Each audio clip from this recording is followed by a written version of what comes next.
Go. All right. I'm watching Let me the go. channel to make sure it pops up and starts all right, it looks like it is. Dope.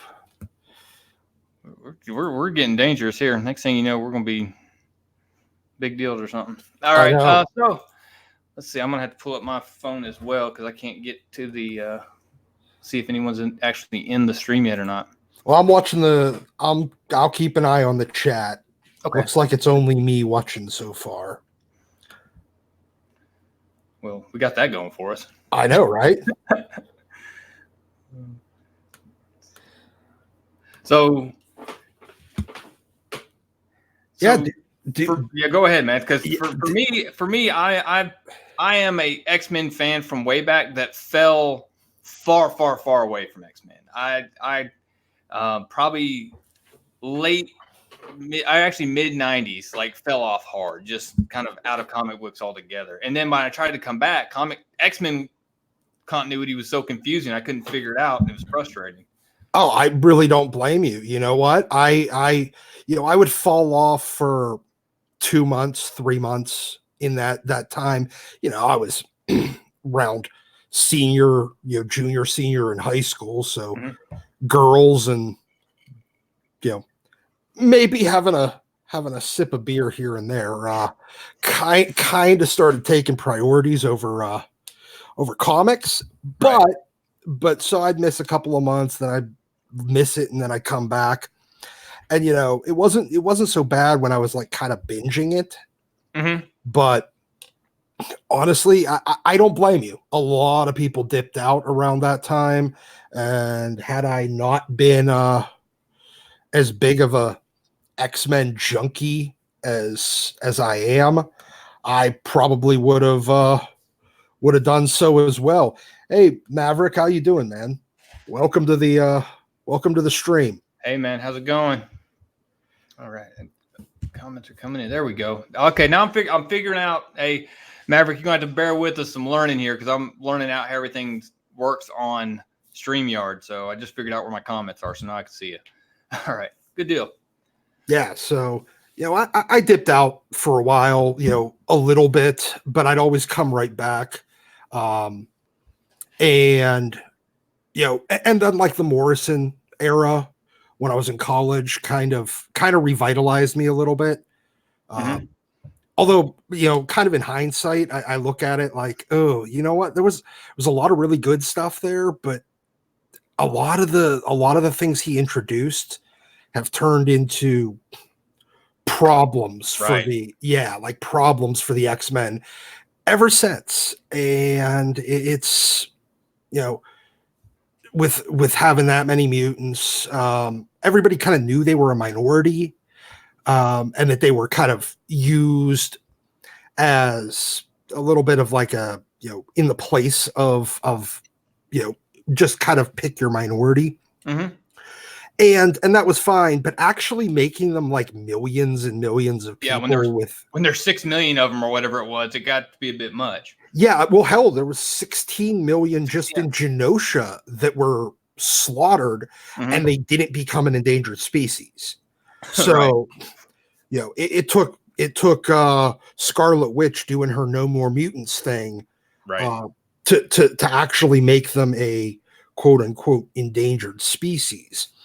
So, introducing like mutant culture and stuff like that, you know what? I'm not a huge fan of that. I kind of like everybody kind of just trying to integrate and, live within their own culture, but I don't know.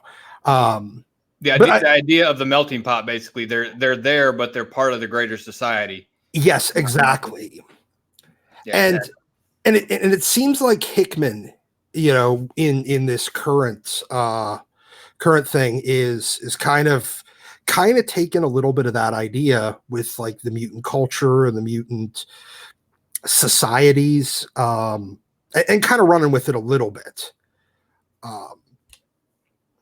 And so it was, I don't mind it, but it's a little different. It wasn't what I was used to from the Claremont era. So it took a lot of adjusting. And I think a lot of the creators in the meantime, like, pretty much, I mean, when did Morrison leave? Maybe 2005, 2003. Yeah. I think a lot of the writers ever since then have kind of just tried to either ape him or continue on with a lot of that stuff, because that's kind of when they came into really reading X-Men. They, there was kind of that lost decade between, well, I guess it wasn't really a decade, but it was like 5 or 6 years with like between about the time of Age of Apocalypse until Morrison came on. That, there was a lot of cool stuff in there, but it's a lot of forgettable X-Men.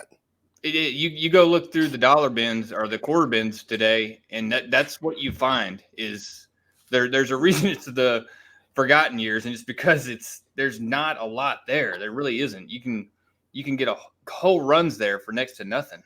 Well, yeah. But at the same time, you know what? Like every time I reread that stuff, I actually really enjoy it. It doesn't really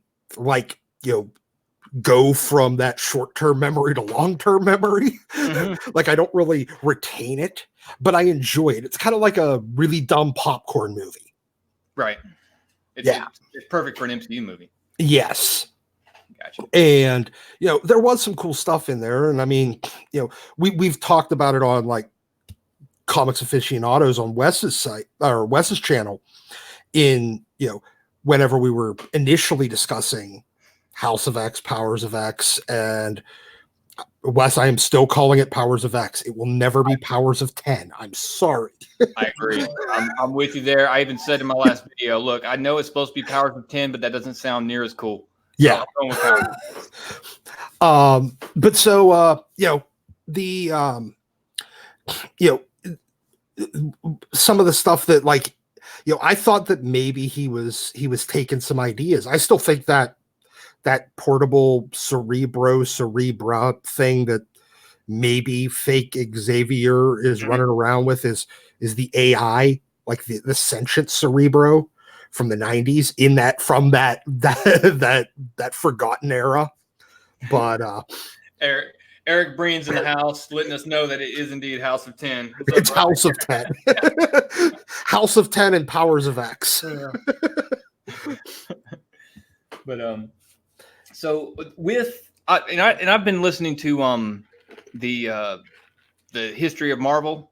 I forget the name of the actual name of the book, but it's the untold story of Marvel or something like that. Oh yeah.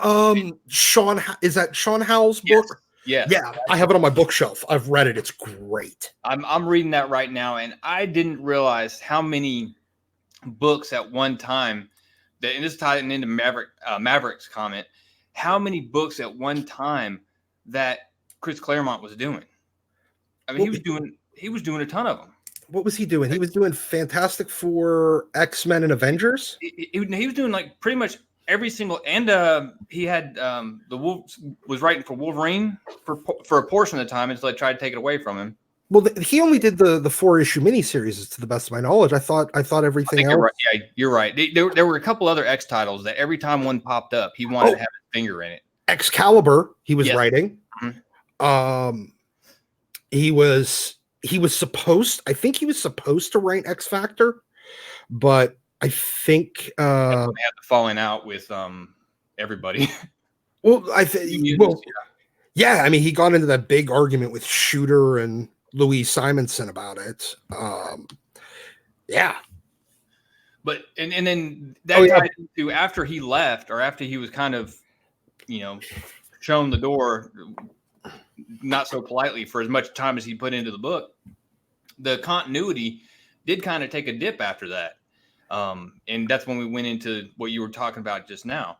That kind of lost decade. Mm-hmm. Yeah. I mean, as I said, because when you left, were you there for Age of Apocalypse? Age of Apocalypse was happening.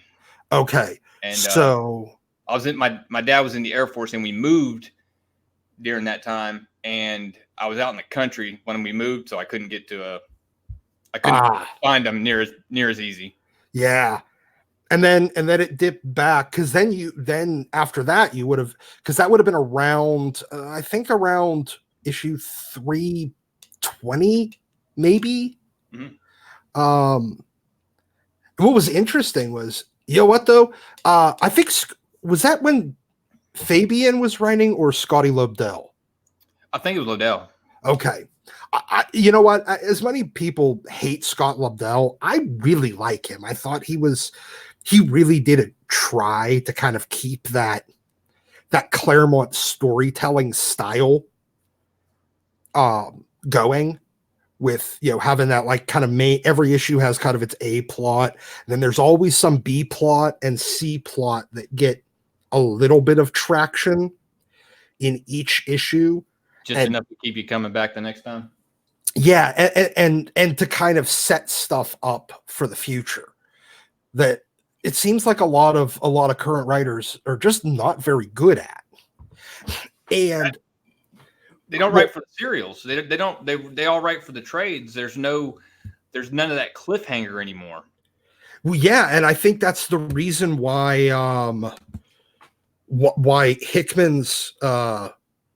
Hickman's book so far. I mean, we're only like 5 issues in total, because for some reason it's 2 miniseries.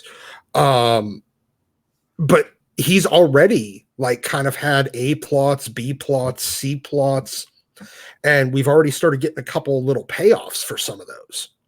Yeah, and it's been now. As far as the two being separate, so far, I think there's going to be a line that kind of delineates why the two are separate. Because Powers of X so far has been mostly the future stuff, right? Yeah, it seems like it's the flash forward, flash back. Right, and then House of X could be like the building of the. Yeah, it's kind of building this 10th timeline. Yeah, I think it's kind of the kind of current, like the present. Like right. if you look at it like an episode of Lost. Oh gosh. You know, yeah. Well, House of X is House of X is the one where they're actually running around on the island, and oddly enough, it's an island in this too. And the flashbacks and flash forwards are the stuff in Powers of X. Mm-hmm. Yeah. So yeah, but I like that. Like, we've already started getting some of the payoffs. I mean, I really enjoyed this most recent issue. Did you read 3? Number 3? Yeah. Oh yes. And for everybody that's in the channel, I hope you're ready, because we're talking about it. The just Apocalypse leading that team, and just Hickman's his work with even the trash talk from Nimrod to Apocalypse. Just every single word of that book was spot on. Just it was great. That was a great comic book. I know there's been some complaints about the white pages and $5.99 and everything else, but I'll tell you what, if things remain this quality, I would pay $5 for a book all day long. You know what? I don't disagree with you. Yes, it's if that is our biggest quibble, a couple of less story pages, but to be perfectly honest, we're getting a lot of story. It's very dense in those, we might only get 17 to 20 pages instead of 22 of actual like comic story, but we're probably getting more than you get in most 3 issues of most modern comics. Oh, there's whole trades that don't have this much story in there. Yeah. And so if our biggest quibble is that the fact that they're charging an extra buck for 2 less pages of comic, but we're getting more story in those fewer pages, then honestly, I'm okay with it. Yeah. I agree. I completely agree. Hey, what's up, Nolan Nerd? Gateway into Comics here too. Awesome. Hey guys, welcome. Yeah. If y'all got any comments or questions, make sure you throw them down. We're just going to sit here, talk about House of X, Powers of debatable X or 10 and just hang out and have a good time. So how do you feel, Doc, going forward with what Hickman's done with lining up the different lives of Moira and tying that to continuity and past continuity of the X-Men? Well, I'm still a little lost on that. Obviously her 10th life is supposedly our time, like the 616. Mm-hmm. And honestly, I think that might even be debatable at this point. I'm wondering whether or not like her 10th life is her getting really, really close to fixing it, and that we're actually in her 11th life in the 616. I still think that may be the twist that he throws at us. That this is still not our universe, but she has all this knowledge and somehow she's bringing it to our universe and is going to see where some of this stuff stops, because the whole like Magneto and Xavier thing. Mm-hmm. The one thing that I realized is their little meeting where in whichever the last issue was, not this one, the one where they decided to all team up and Moira, convinced Eric and Charles to work together. That took place on an island, and that island was the one that's called Bermuda Island. Mm-hmm. Not like the actual island of Bermuda, but it's called Bermuda Island. And it was this weird kind of thing that hasn't been around for a good long while. So it couldn't have happened anytime recently. Because it got not only that, in the first picture with his conversation with Moira, he's sitting there on the bench. There's no wheelchair, and on the second meeting with Magneto, he's in a wheelchair. Yeah. So, but my point is that the meeting with Magneto couldn't have happened. It couldn't have happened recently. So because that island got destroyed in X-Men. I dug out the information because I wasn't sure. It got destroyed in X-Men Unlimited number 9. So in 1994. Wow. So basically the last 25 years, any Magneto Xavier conflicts had to have been basically kind of scripted, if that's our universe. Because that got destroyed, 25 years ago in our time. Literally got sucked into like some sort of weird black hole singularity thing. Because that's the island that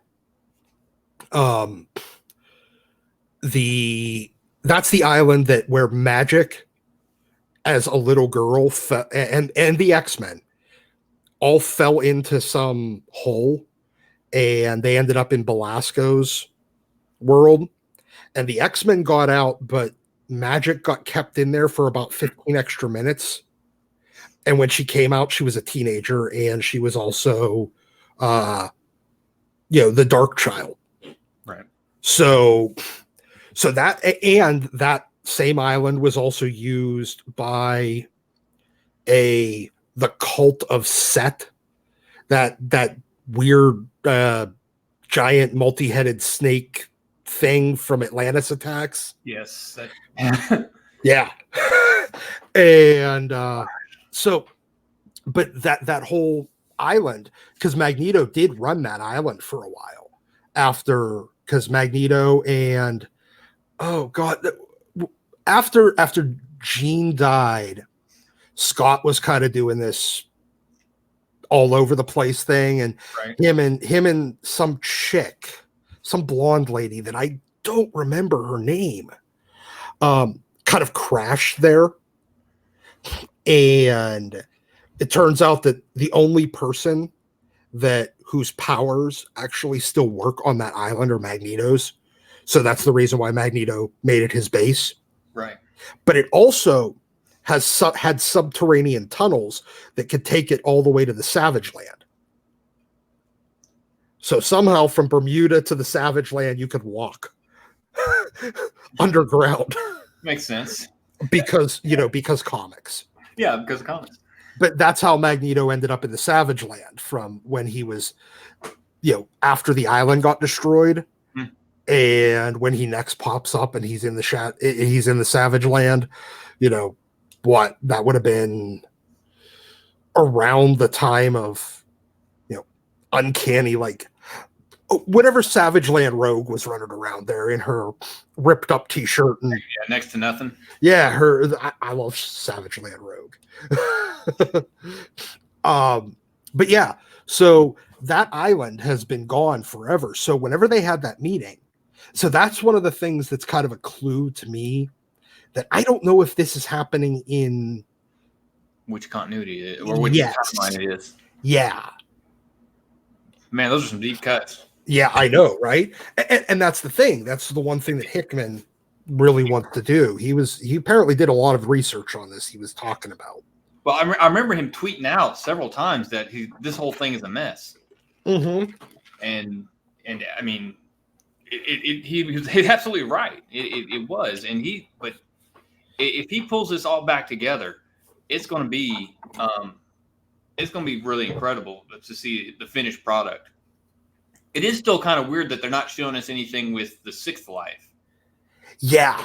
And I was talking to one of the guys at the comic shop the other day, and he's certain that Sixth Life is somehow super important. And I'm like, well, I guess. I don't know. I mean, I don't see. I mean, of course, that's what makes it a good book is given the timelines that they have shown us. I don't see how that timeline could come in and just blow us away all of a sudden. Yeah, that's the thing, because it had to have happened in the past. Mm-hmm. I mean, obviously, she doesn't live her 10th life before her 6th. Right. So,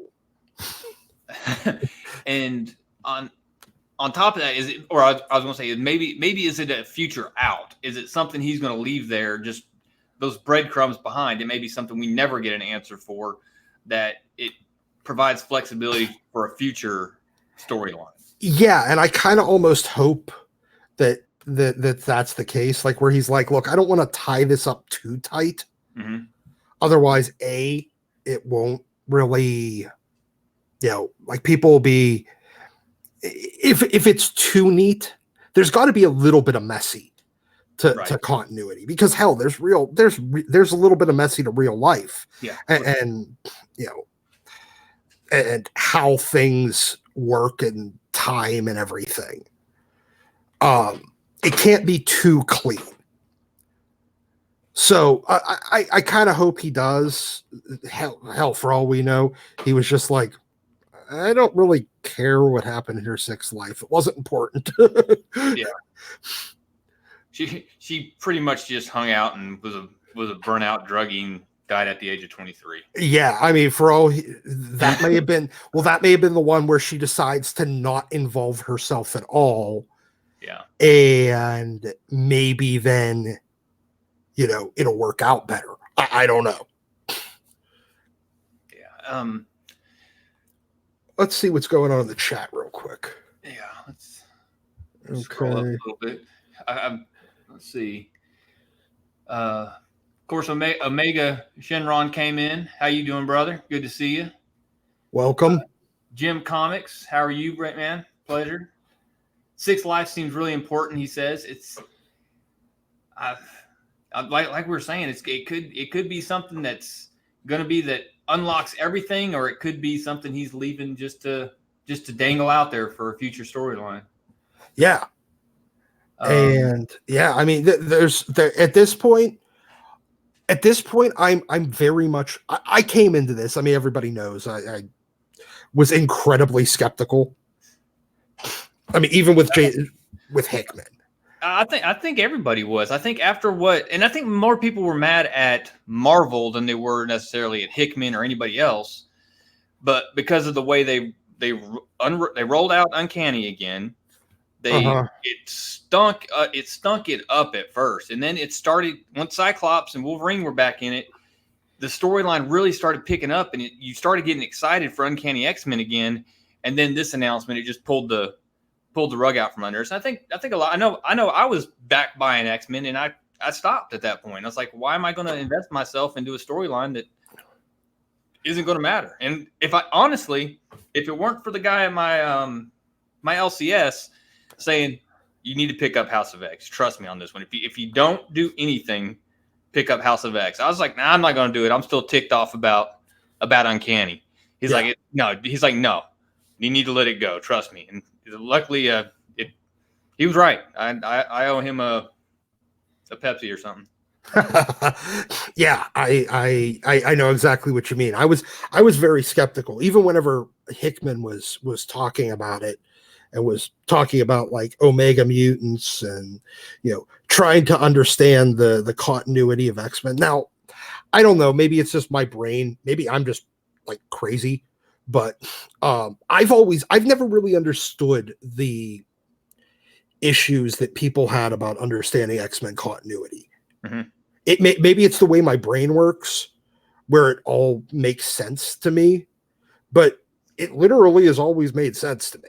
Right. Well, and you've been you've stayed on it, like we were talking about at the beginning of the stream. You stayed on it pretty much throughout it.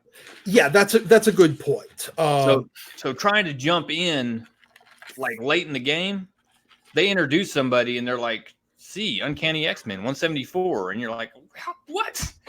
Yeah. How am I supposed? Yeah. So I get the frustration on some people because I'd be one of them. Where sometimes it's just I don't understand necessarily what's going on with this character, but I'm typically not lazy enough where I'll go do my homework, find out what's going on, and pick up and roll with it. But I mean, because in fairness, I jumped on to Uncanny X-Men when I was 8 at around issue 220. Yeah. 222. And wow, I didn't know what the hell was going on for a lot of it. Right. I was able to pick up enough. And then over time, I went back because I was able to start going back and forward. And now, I mean, this is kind of a deviation, but like I saw Ryan Stegman talking about this because with Absolute Carnage going on. Mm-hmm. And he said, he was quote tweeting a number of people that said, wow, I jumped in the, Absolute Carnage and it made me go back and reread Venom up to this point. And I got a new appreciation even beyond what I got originally. And and he was like, yeah, that's kind of what we want. I'm like, okay, good. We have creators that want you to read back and forward. Mm-hmm. And they've been very impressive. I mean, I've been doing my homework on Maximum Carnage for doing my videos and stuff. And the tiebacks to the 2003 Venom, the tiebacks to all the symbiotes that they're doing the tie-in Absolute Carnage issues for, while they're not, and I'm not necessarily fired up about the issues, but if you're going to do a story where you're saying anybody that's ever had a symbiote is going to be involved, then you got to involve all of them. And they've done a really good job of going back and touching on all these characters and just having creators like that are willing to do the homework. Yeah. It means a lot. I mean, it makes for better storylines. It makes for better geek culture, if you will, comic book culture, where we can sit and have these conversations and did you knows. And I love these conversations. Well, yeah, because like the idea is, okay, you don't want you don't want to be talking to the reader like, okay, you're an idiot if you don't know this. So they'll explain it enough, but they'll be like, okay, but if you want to know more, go check this out from 25 years ago and go check this other thing out from like 15 years ago. And see what's what. I always love during Comic Aficionados where you throw out hey, here's your recommended reading. I always feel like I'm getting homework. I love it. Well, now I got to. Yeah. So. Yeah, Omega down in the comments is mentioning Starlin. Actually, I got to brag for a second today because I had like an amazing day. Today I got to meet Chuck Norris, like actually meet Chuck Norris. He's at Bubba Fest in Knoxville, Tennessee, and I was working a separate event in the same venue. So I got to meet Chuck Norris, which was awesome. I got to go see Starlin and get his signature today. So that was pretty cool. Oh, that's rad. So I was fired up today. And then who else? There was somebody else there. The $6 Million Man was there, Lee Majors. Oh, okay. And Jake Snake Roberts, but that wasn't near as impressive. You don't want to see old wrestlers. I'm telling you. No, you over now. It's just like just let them stay in your mind, guys. Yeah, like I think the last dude that was like an old man wrestler that still looked good when he died was like the Ultimate Warrior. Yeah, because he was still all jacked when he when he died. Yeah, probably part of the reason why he died. Yeah, Ted DiBiase hates that guy. I got to meet the $1 Million Man one time, who's absolutely awesome. He's got an incredible story as far as like coming to Christ, and his life story is absolutely just amazing. Yeah, wasn't it? He talks about the Ultimate Warrior, how he had to lose a match to him in Japan, and people in Japan absolutely loved the $1 Million Man for whatever reason back then. Loved him, and he had to take a dive there to the Ultimate Warrior. He was ticked. Oh yeah. Anyway. Isn't DiBiase, doesn't he do Christian like he does speaking?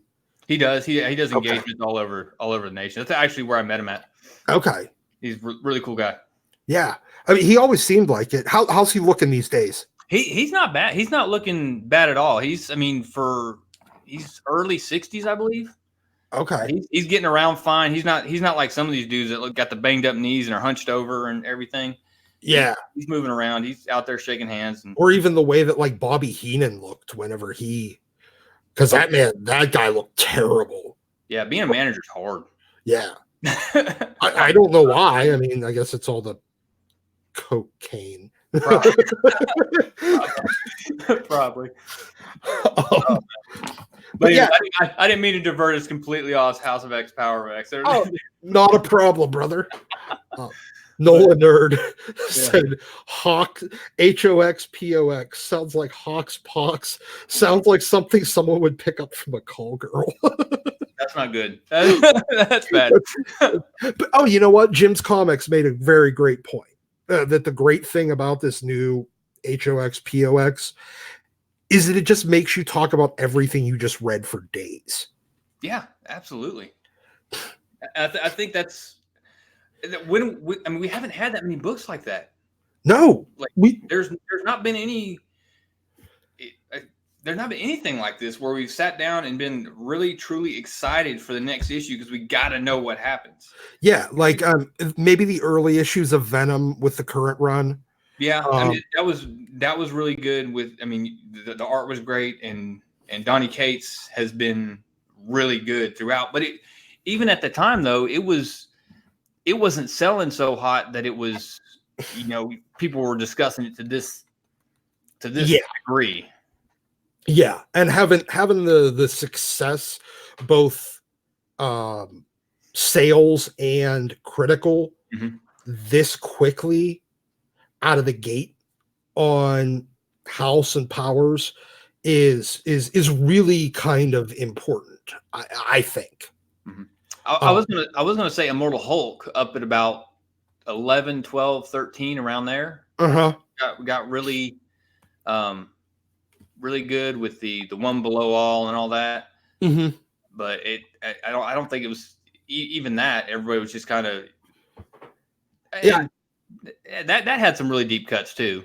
Yeah, but I think the Hulk compared to the X-Men and the fan bases. I think the X-Men, there are a lot of people dying to get back on the X-Men. I think Hickman's really taking advantage of that.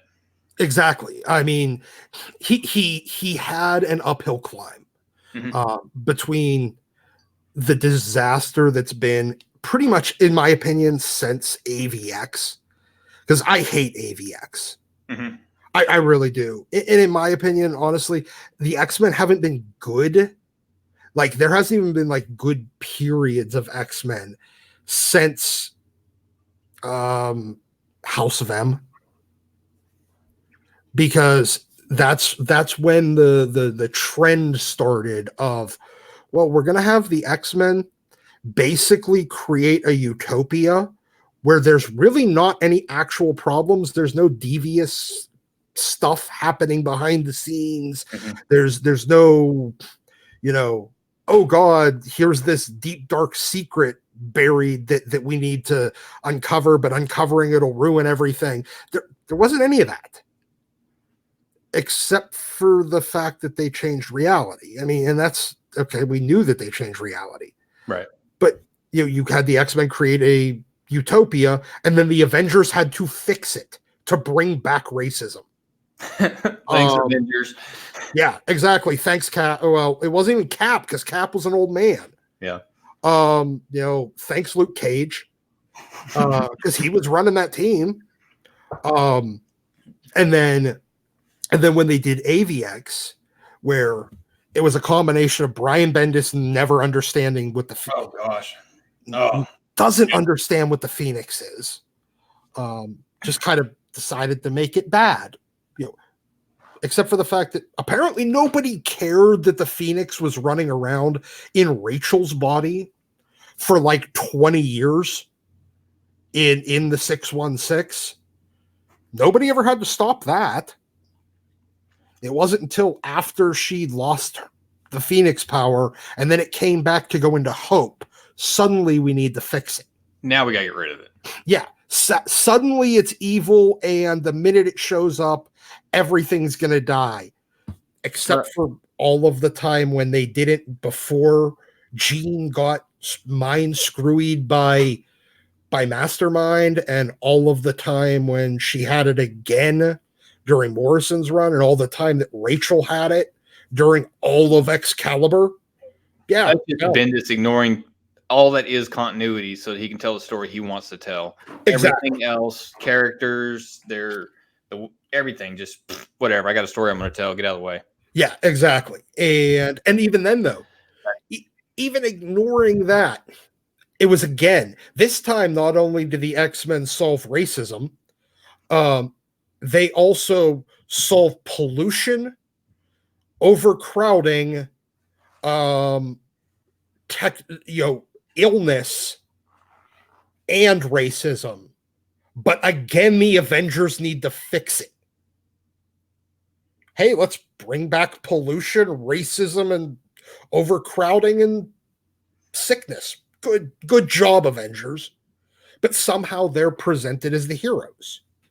Right. And then Inhumans versus X-Men was just as bad. Hey, look, here's our genocide cloud, but you're bad guys for the fact that it'll kill you, and you just want to turn it into this other thing that is still going to activate us, but just won't kill you. Stop not wanting to die. You're back.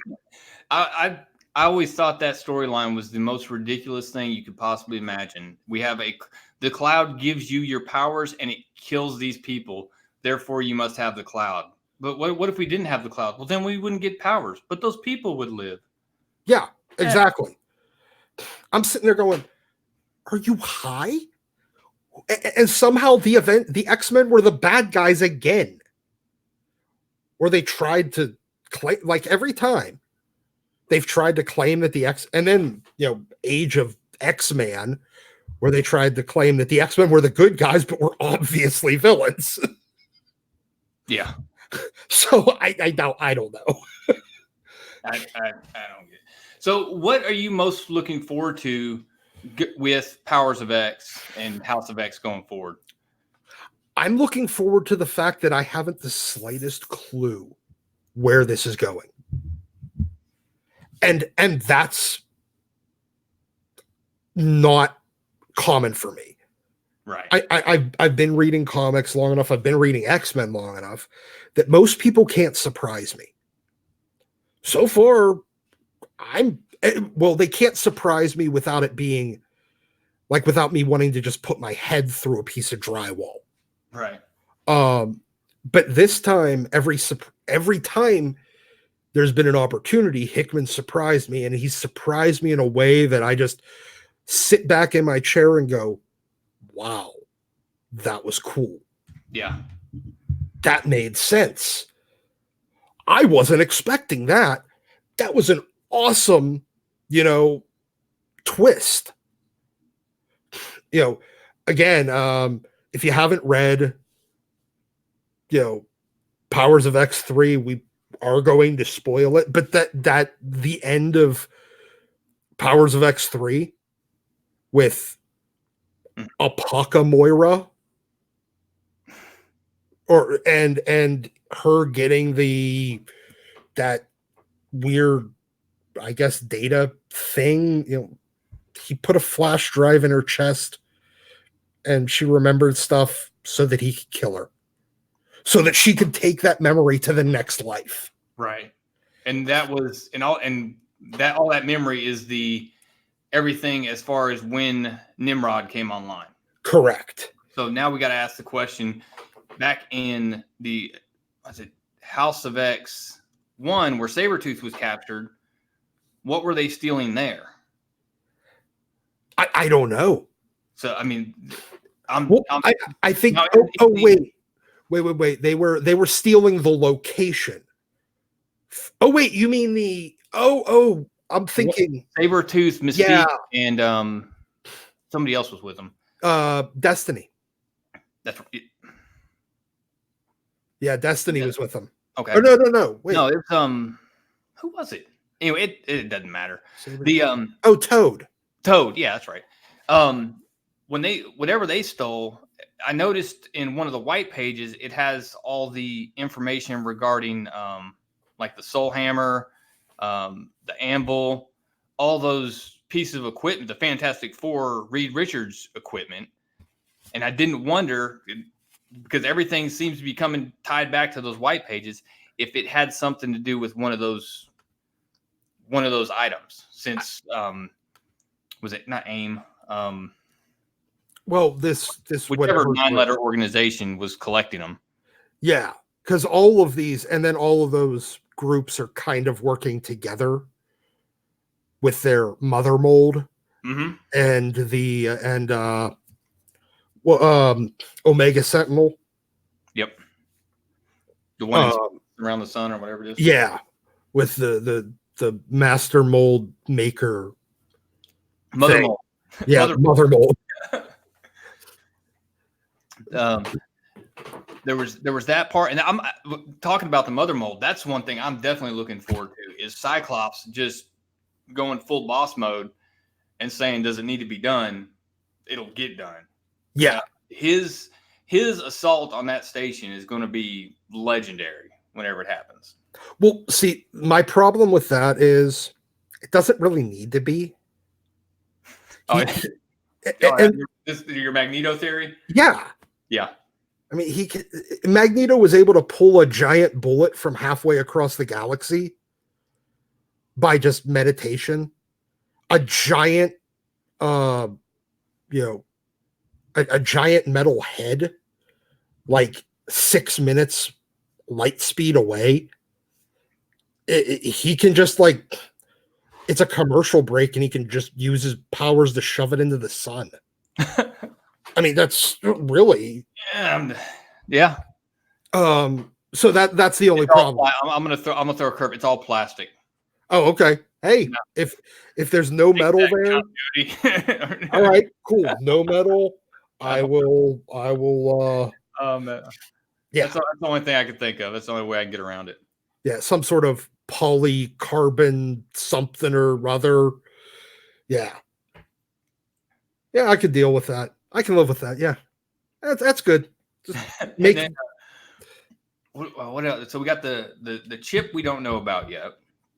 We've got a confusing meeting between Professor X and Magneto as far as a timeline and the island.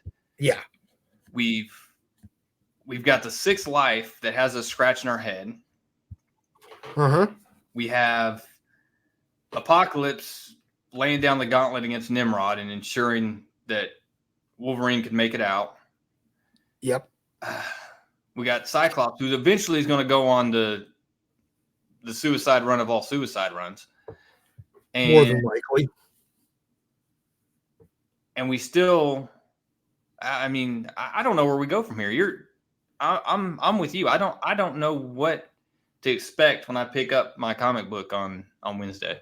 Yeah, exactly. And it's probably the most fun I've had as a result reading X-Men in at least 10 years, if not 15. Mm-hmm. X-Men, it took a while, but X-Men is right back to the top of my stack. Mm-hmm. And that's, I picked up about 6 or 7 books the other day because I still have a couple of things left on my pool before I'm mostly done with new comics. Right. And and I have over a short box full of unread stuff just sitting next to my recliner that I'm eventually going to get to. But the minute there's a new issue of this, I'm reading it. Yeah, it's the first book on the list. There's no doubt about it. Nothing. I mean, I really was looking forward to Absolute Carnage. Mm-hmm. It's second in the stack. Yeah. Sorry, it's a beautiful book. Love both Cates and Stegman, but Hickman's got the top spot right now, hands down. Yeah, he really does. And as I said, I was skeptical coming in with him blabbering on about Omega mutants. I'm like, there's like 6 of them. It's everybody knows who they are. Why is this confusing to you? Mm-hmm. And then him talking about the continuity and how it's so screwed up. I'm like, do you need me to teach? Do you need me to tutor you? Sit down with a whiteboard. I'll show you. Yeah, I will tutor you. It's fine. Because I've literally read everything. Cool Comics Collector has an interesting point. He said something in the 6th life caused Moira to kill every Trask in the 7th. But I thought the thing with the AI showing up. Oh wait, no. Yeah, that happened in the I thought that was 5th in life, the 5th. Yeah, where the 4th and 5th life Sentinels showed up to basically kill everything. Mm-hmm. And it skips the 6th and goes. And then in the 7th, the AI shows up anyways. Yeah. Even after she's killed all the Trasks, so somebody else makes it kind of very Terminator. Skynet is inevitable. Yeah, exactly. Terminator 2 to Terminator 3. Okay, you blew up Cyberdyne, you destroyed all the stuff, but now the Air Force makes it instead. Mm-hmm. But so okay, I get that, but I wonder I'm wondering if maybe she tried to influence the Trasks in her 6th life. Yeah. To not build them or to build them in a different way that was, to protect. And then maybe they took advantage of her, and that's why she just said they in that manner. Yeah, maybe that's. But honestly, I don't know. As I said, it's great to have. We're completely off into fan theory world here. I don't. Yeah. And honestly, when's the last time that we all don't? Isn't that what we loved about reading comics growing up? The crazy fan theories. Absolutely. And isn't that what we were? We're not complaining about quality, so it lets us get back to our stupid, crazy fan theories and leave creators alone. Yeah. When we're not bothering you because you're making good stuff. I think only Hickman, Cates, and Stegman are only getting pats on the back right now, and they've been class acts on Twitter. Okay, just giving shouts out to customers, and they've been really cool. Cates is a little petty, and he blocked me a while ago. But you're like kryptonite to creators. I am. They all block me. At this point, it's more of a running game of who am I not blocked by. Oh yeah. Um, yeah, but you know what? Like, they're doing good work. So basically, all we're doing is being like, dude, this is really freaking cool. Mm-hmm. This is really fun. This is cool. This is getting my attention and my money. Yeah, and my money. I'm like Ash when it comes to variants. It just gets on my nerves. Same. However, I walked in and on my pull list added the connecting variants for the remainder of the run because I saw the power of X and House of X number 4. Okay. Covers on it, and I was like, yeah, I'm getting them. That's it. I got them for number 1 only. I didn't bother with 2 or 3. I wish Pele was here because I would love to have talked about where on these issues are going. Yeah, but I don't know if they're gonna really have if they're gonna hold value really anytime soon but they're definitely in demand. Right. So like the one store that I go to now, it's weird. The big store sells out within minutes of release every day or every Wednesday. The little store, though, still has 5 or 6 copies on like Friday.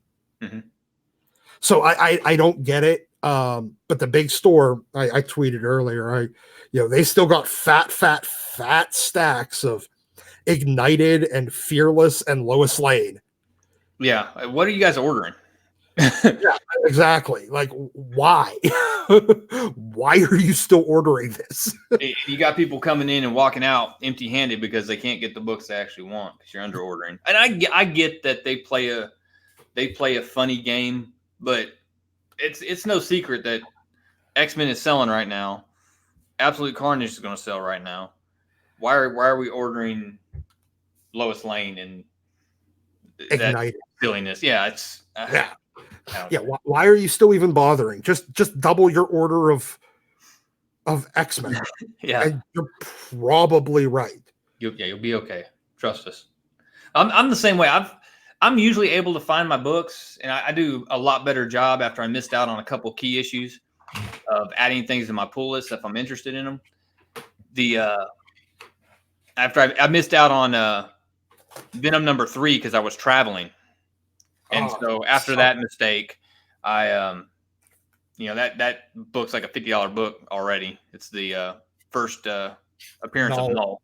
Yeah. And so after that mistake, I'm better about adding books but the only books I haven't been able to find recently are they're silly. It's that Separation Anxiety from Absolute Carnage, which in my opinion was not a very good book. And the Transformers Ghostbusters number 3, which is just a silly book that I started reading because my son's really into both of those things right now, and wasn't able to find the 3rd issue of it. I went to about 5 different stores and couldn't find it. I was like, man, it's just IDW and under ordered. So well, let me check. You know what? For some reason, I was at one of the shops on Friday, and I seem to think that I saw Separation Anxiety. If I did, you want me to grab it for you? I can mail it to you.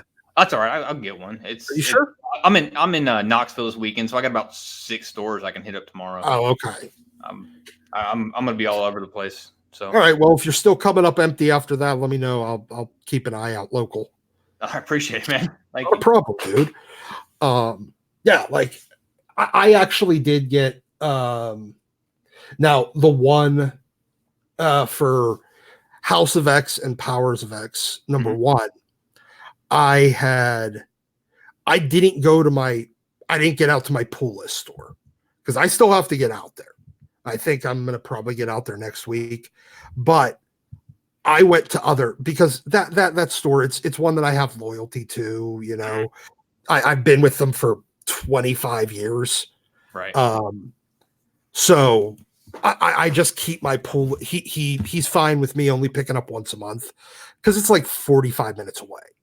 Yeah. That's how mine is. Mine's 25, 30 minutes away from my house. Yeah. I have to go out of my way from my job to go by there, kind of a different route on the way home, and go and sit through traffic in one of the worst cities in the nation for traffic to go by that shop. So yeah, I actually screwed up one day, got my days screwed up because I'd worked that weekend.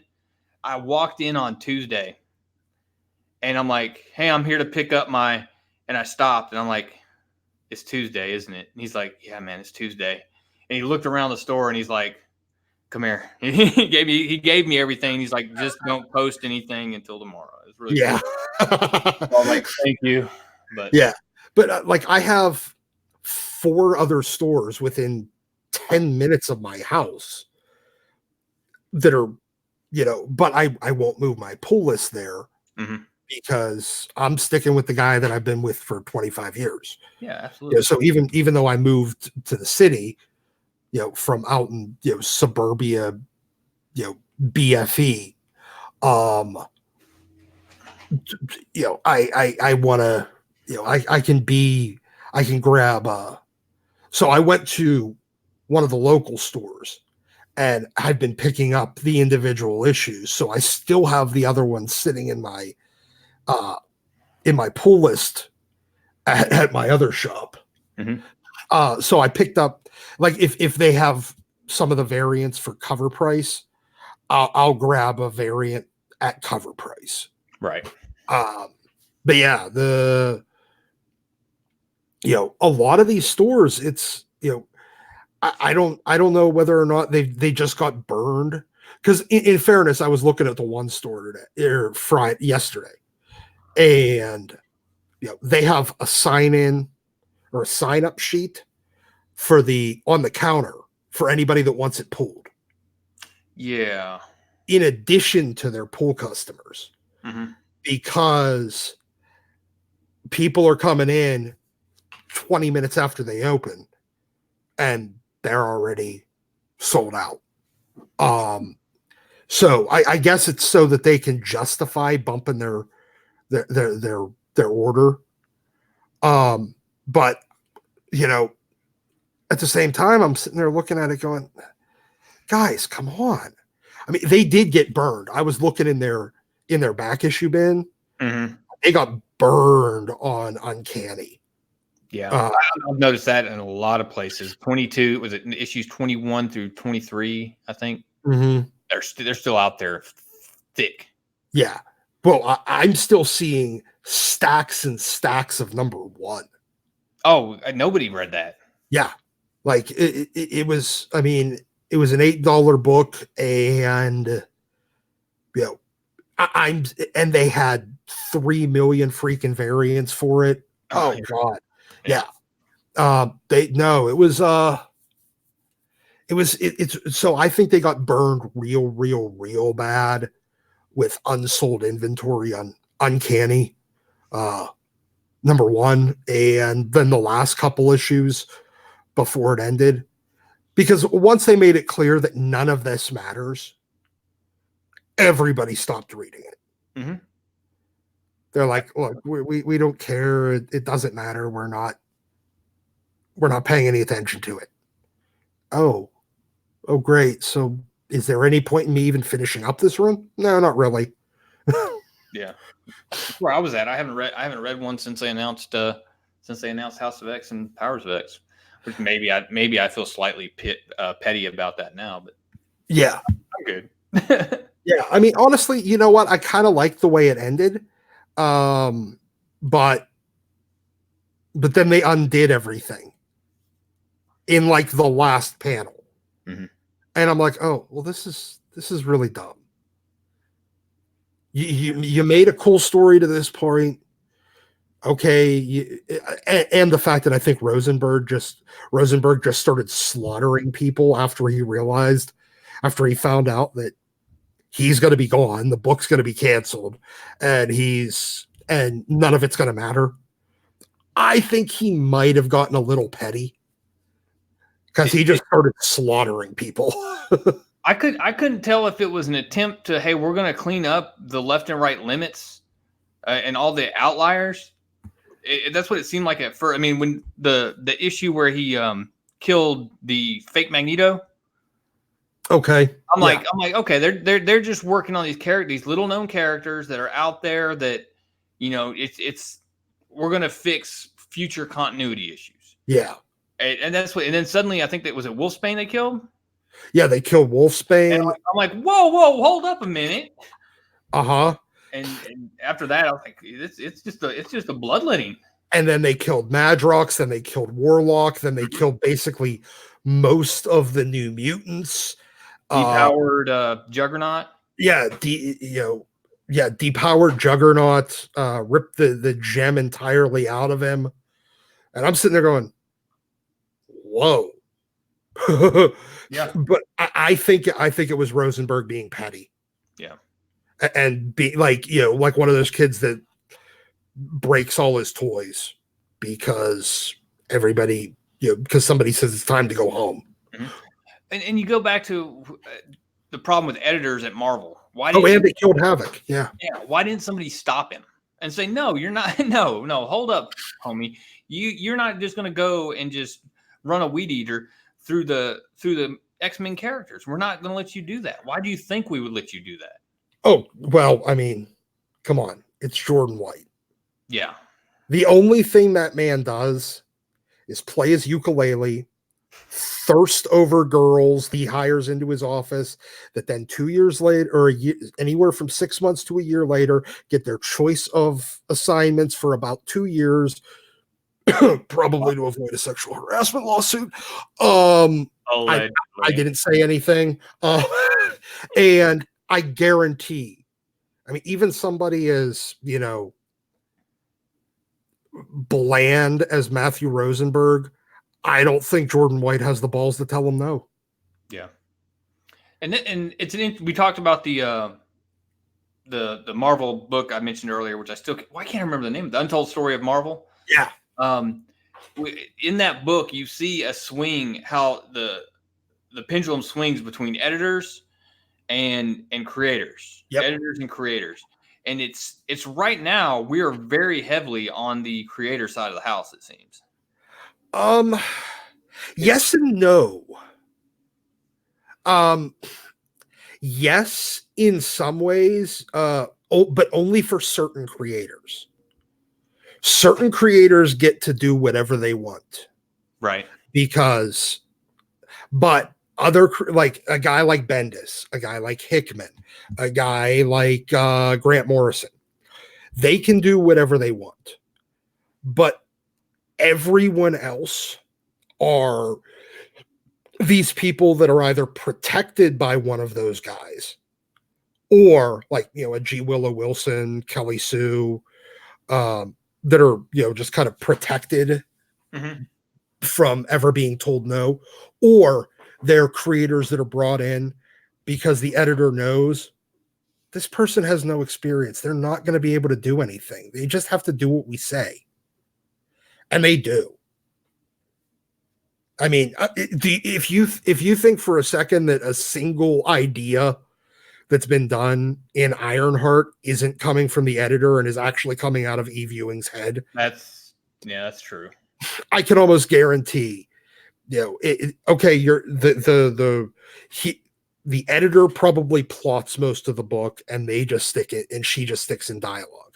Same way with a lot of, I even think that a lot of the, even a lot of the creators that were on like Age of X-Man, that was entirely editors. Same with that Fearless book, entirely editors. Oh gosh. I think, honestly, I think that, Champions, with Jim Zub, entirely editors. I think Dan Slott is probably coming up with some of his ideas, but he's bringing in a co-writer every third issue because come on, it's Dan Slott. The man's never been able to write two ongoings at the same time. Yeah. Mm. He's never he always gets delayed Yes. because he's too busy hunting Nazis and eating Cheetos, I guess. But yeah. Jim Comics asked, "Is anyone buying Marvel 1000?" I'm telling you, nope. No, I have no interest in it. I have literally not heard a single person talking about it. The only person that I know is talking about it is the guy that I tweeted about it back in May when it was announced, and this guy is still hopping on that thread and wanting to pick a fight with me on it. I'm like, look, I'm not. You can defend your bad book with fake numbering if you want to. I'm not. You wouldn't be at 1,000 if you did do monthlies in 1939. So stop with fakeness. Yeah. I mean, the only reason the detective and action hit 1,000 when they did was because for a while they went weekly or bi-week or bi-monthly, or I mean bi-weekly. Right. So, when you were getting 4 issues a month, like on action in the mid 90s, they made action for about a year. It was like 2 years. They did an issue a month, and you had to actually look on the cover of each one because you weren't sure if it was going to be the first issue for that month or the 4th issue for that month. It was a huge pain to try to keep track of action back then. I wasn't reading it, but I remember it at the time. And in the span of 2 years, they jumped 100 issues. Wow. That's crazy. Yeah. I'm trying to think of anything else on House of X and Powers of X where we started to wrap it back around. I don't really know because see. I remember one. I got here. During Powers of X3, Nimrod is very he's making comments like he almost, when he finds out which area they're in, all the alarms go off. Mm-hmm. He's making comments like he possibly knows what's going on. Do you think that's a possibility that Nimrod knows the actions they're about to take and is also about to travel back through time and create all kinds of havoc? Oh, that's a very good question. I'm trying to remember when Nimrod came to the 616 in the first place. Mm-hmm. I'm trying to remember how he got back to the present from the future, like when he came from the future. Mm-hmm. I don't remember how he did that. I don't believe that's part of his power set. I don't think it is. So I think he kind of got sucked into a, comics. Yeah, it was. Yeah, he got sucked into like a vortex thing because I think he got sent back with Rachel, but they ended up in different places. And but Nimrod doesn't show up for another few issues. Like you don't even know he's in the past. You find out, oh, this guy got sucked back too. I don't remember. I'm going to need to reread that. So I don't believe it's part of his power set, and it doesn't look like they have time travel technology. Mm-hmm.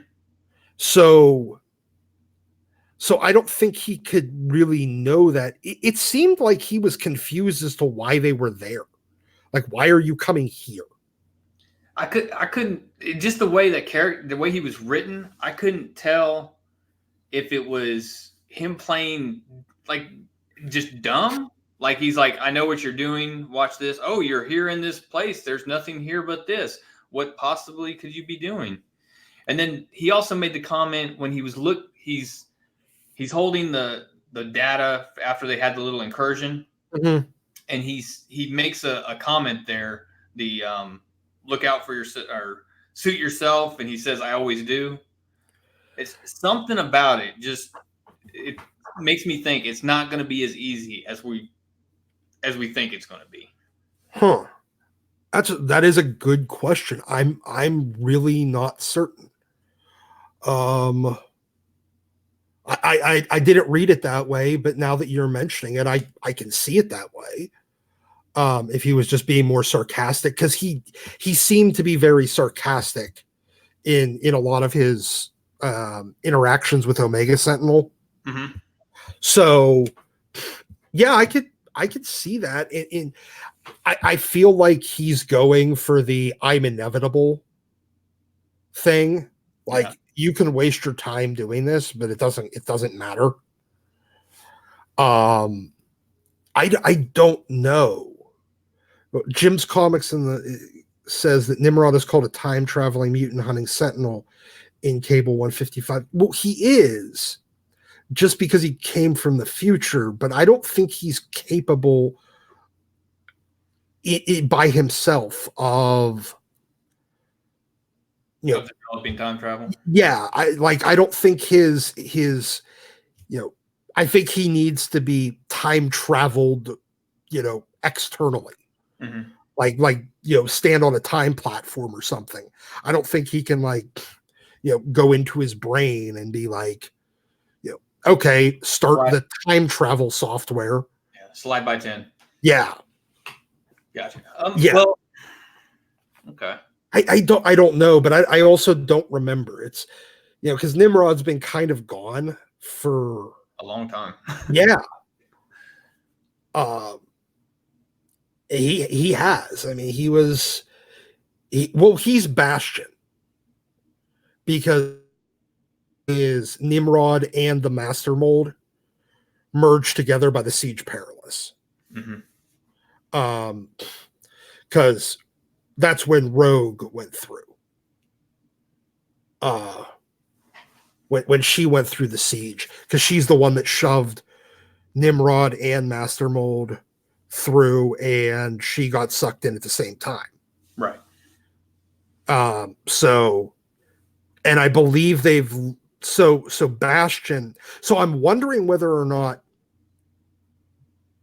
Bastion's going to be involved, because you have Mother Mold, mm-hmm. which makes Master Molds, and you have Nimrod, but you don't have their kind of composite character. So I don't know. Now down in the comments, Wilfredo Figueroa, sorry if I mispronounced your name, brother. No way 3 Nimrods can kill Apocalypse unless he's missing something. What do you think on that? Well, I think these are significantly more advanced Nimrod units than the ones that were back there in the 80s. Right. The design is similar, but significantly different, significantly more enhanced by the look of it. Nimrod always kind of looked like a giant walking crystal. Yeah. There was some movie from the 80s with like a crystal monster, and I'm blanking on what it is. And it always kind of reminded me of that. But this Nimrod, while he still has the same coloring and everything, and that same kind of trapezoid shaped head, mm-hmm. And like no neck. Yeah, it looks like it's been hitting the gym. Yeah, Nimrod's juicing. And I think this is because they're referring to this one as Nimrod the Lesser. First of all, I want to know what the greater is. Well, Nimrod the Greater was the little floating head in the X times. Well, yeah, X to the 3rd, wasn't it? Yes, but that's 100 years, or that's another 900 years in the future after. And so why would Nimrod be called the Lesser 900 years previous if there wasn't already a Nimrod the Greater? Do you think that's a separate timeline? Do you think it's not the same Nimrod? Well, no, because it had the black-brained Yeah, mutant in the in the back. separator down to data, and that may be where Nimrod somehow got the information about what's going on with the time travel piece. That's But that he has to time travel to tell himself, so that maybe that's a bridge too far. yeah, but it's 900 years beyond that, so development of the technology is possible. And Lord only knows what 1,000 years in the future phalanx are capable of. Yeah, phalanx, that's a whole nother. Yeah, and that's a whole other thing. I mean, because oh God, there's so much. This is what we mean though. Mm-hmm. Like, I mean, hey guys in the chat, like, think about most modern comics and think about the fact that we just skipped like 2/3. We didn't even talk about any of the stuff in 1,000 years from now, and we didn't talk about any of the stuff from the present. And we just spent an hour and a half essentially just talking about the one story from 100 years from now. And there's 3 different timelines that are all converging, plus 8 other 9 other timelines. Now, yeah, it's pretty awesome. It's dense. It's dense, and there is so much to think about. Now, with this laying out, like I think it's going to lay out with the 6 titles come on afterwards. I think Marauders is the only one that I'm kind of questionable about. I'm skipping Marauders. I have no interest in it, and I'm also skipping Excalibur because Tinny Howard couldn't write her way out of a white paper bag. Yeah. Wilfredo again was asking about what do you think about the X-Men lineup, in particular the Summers family reunion cover, plus Wolverine. I guess he's like the angry uncle or something. Yeah. Well, no, it's the one that's cucking Scott. Oh yeah. He's hooking up with Jean behind Scott's back, so he's the guy that's always there. That's taking the kids to school. Yep. Honestly, I don't know.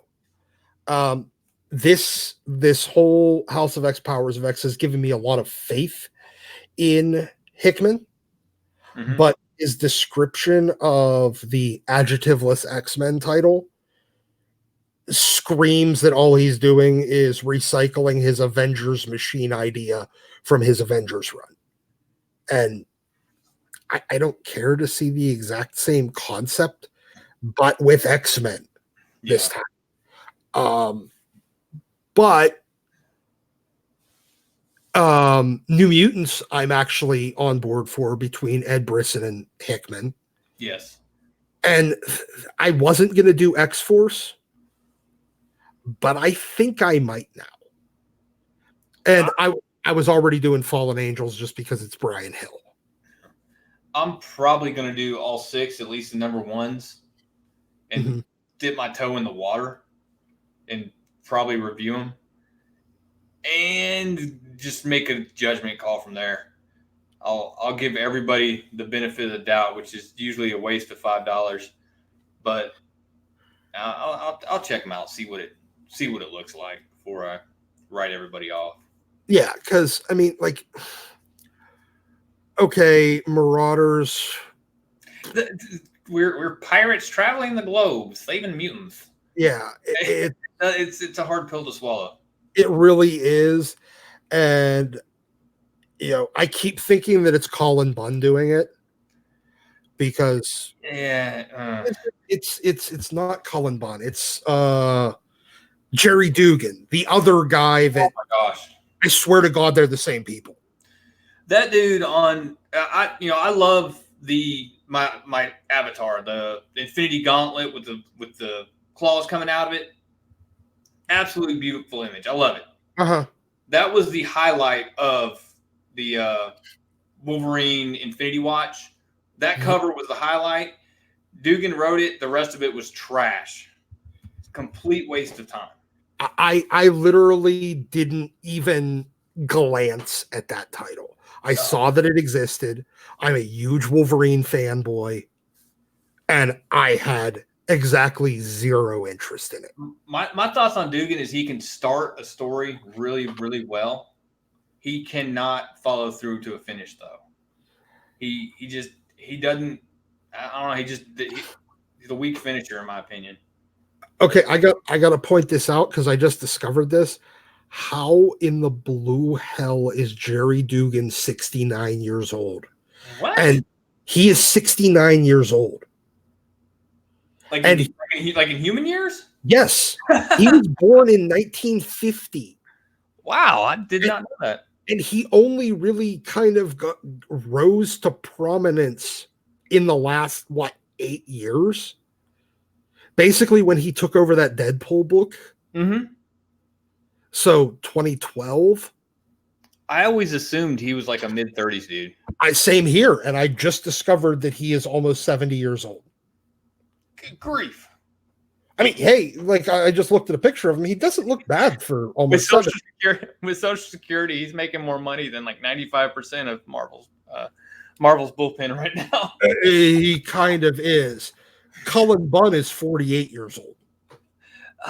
Cullen Bunn is. I'm just. He's the guy I think they put on books that they just like. Don't screw this up. Yeah. Well, just keep it between the lines, okay? I literally have merged the two of them in my brain into the same person because they're basically the exact same writer. Colin Boogan. Yeah, it's or Jerry Bunn. Yeah.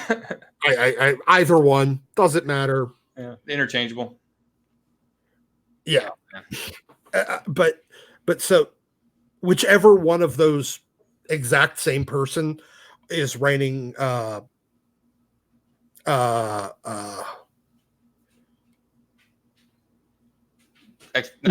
Marauders. Yeah, that's I'm like, okay, this is just what it feels like is a continuation of the whole kitty-centric X-Men Gold. It's like they just didn't want to end X-Men Gold. But they did. Anyway.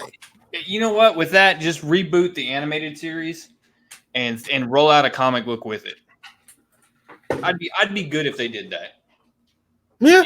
If you want, leave the X-Men kind of where it's at for, it isn't an adult high level thinker title right now with there's nothing in it that's like, R-rated by any means or even PG-13. Yeah. But it's a high level fiction at this point. I mean, you can enjoy it if you're, not into that for, hey, that's cool powers and stuff, but leave it there and go reboot the animated series, which would catch on. I mean, it's probably a good idea to go ahead and do that and get the younger audience familiar with the characters. That way, when you roll out the movie in 5 or 8 years, it's a big deal.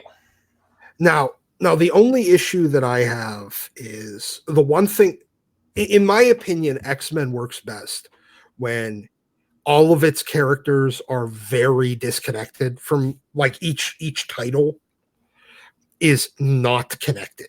The more connected the X line gets, the worse it gets. Where I was kind of hoping for a slimming down of overall total mutants. Yeah. But it doesn't look like we're getting that. What if these titles are on different timelines? What if like the was it the Apocalypse is on the Excalibur timeline? Yeah. What if that is a timeline within that Ninth Life? And it's separate from the other titles in time and space. Well, I guess it'd just be time, not time and space, but it doesn't impact the other timelines other than how they got to that moment with Wolverine and Moira. That's could be interesting, yeah. Huh. Okay. I mean that might be cool. Now I don't know why you'd have to name it Excalibur, but because they needed an excuse to make Psylocke into Captain Britain. yeah, That's the only reason. Because they think they can have their cake and eat it too by taking Psylocke and making her a white chick again. But everybody hates Psylocke as a white chick. And complained about it, so they gave us back Quanon so we could get our Japanese Psylocke. But then they needed to figure out something to do with Betsy, especially since Betsy should not know how to fight. And she doesn't have any physical powers. Like Betsy in her British body should not know how to fight. She does not have the muscle memory and the reflexes of her Asian body did. And she never learned how to fight while she was in her Asian body because she didn't need to, because she had all the muscle memory to do it. Yep. So when she's back in a normal, just typical basic white chick body, all of a sudden she's throwing a punch that couldn't break drywall. And, so they had to give her some new power because everybody wanted Psylocke to be Asian and cool and a ninja. So they made Quanon into Psylocke, but now they needed to do something with Betsy. And, well, what's better than taking away a white male's character and giving it to a woman? Perfect. So they did that. Yep. Especially since they've kind of, I hate using the term cucked, but they've kind of really cucked Brian in the last few years. I don't think I picked up a title with him in it in forever. Oh, well, ever since they decided that Brian needs to have he needs to have, he needs to have Mitch Gerard's beard, except for blonde. And he's a dad now. Because I guess Megan had a kid with them, I guess. I don't know. Because there was one issue of X-Men Blue or Gold or Plaid or Turquoise or... Yeah, I didn't even touch the Rainbow X-Men. Yeah, I disappointingly did. It was a mistake. I see that now, and I can forgive myself. Oh, I look at it this way. There's a reason why I'm not wrong when I predict something will be a disaster. It's because I've spent enough money realizing that person is a disaster to predict that they will continue to be a disaster. Yeah. Like I bought enough stuff. You only have experience 2 seconds after you need it. Exactly. I've bought enough stuff written by Leah Williams at this point to know that I never need to buy anything with Leah Williams' name on it again. Because it's going to be a disaster. Same with Shannon McGuire. By the way, what is that chick's deal with summer camps? Everything she writes involves a summer camp, a girls' summer camp. It's kind of creepy. Yeah, it's like band camp for weirdos. Yeah. Wilfredo Figueroa asked if we think we'll see Wanda and Pietro on Krakoa. I doubt it. I want to know whether or not they're mutants again. Yeah, if they're mutants, are they Magneto's kids again? Right? Exactly. Because that whole Axis thing, making them not Magneto's kids and thus not mutants at the same time, kind of screwed with everything. Now, I guess they're going to go with Wanda was evil at the time, so she was lying. Because they never really proved that they weren't his kids. She just claimed it. Yeah. And, Magneto got all butthurt about it. Who's the father of the baby? Yeah. So That's a good question. It depends on whether or not I think Marvel has decided that Quicksilver and Scarlet Witch are mutants again. Do you think that? I think that directly tied to the MCU, and then want to use the characters without. Yeah. Oh, yeah. It definitely They did. couldn't touch them if they were mutants, basically. Well, they could. They could. They just had to explain it another way. Hence they got their powers from what's the mind? Yeah, Stone? the Infinity Stone. Yeah. Yeah, I mean that was obviously how they did it, and then they didn't want people coming from the movies to the comics because they've still convinced themselves. They've done it for 20 years, convincing themselves that, hey, movies make people go and buy the comics, and it's worked exactly 0 times. Yeah, I don't know. Well, and additionally, I'm leaning towards no, because to be honest, I like the fact that Wanda and Pietro were primarily associated with being Avengers, even though they were mutants. Mm-hmm. That was the extent of mutant involvement with the Avengers that I needed. And like Beast being a reserve member. I was good with that. I don't need a unity squad. I really am tired of Wolverine being an Avenger. Making Deadpool an Avenger was quite possibly the stupidest thing in history. Yeah. That's how Bendis got. That's how he made New Avengers successful. He added Wolverine. He added Spider-Man. And now it's selling. Well, yeah. he tried the Grant Morrison Justice League treatment. Let's stick all of our most popular characters into one book. Mm-hmm. That, you know, oh, excuse me. Let me get a drink here. Yeah. Back up in the comments, Omega mentioned Tini Howard's Thanos book is garbage. It's not a Thanos book. It's a Gamora book. That's the problem with everything that has come out involving Thanos lately, is that it is focused on Gamora, and the Mad Titan is taking a back seat to her.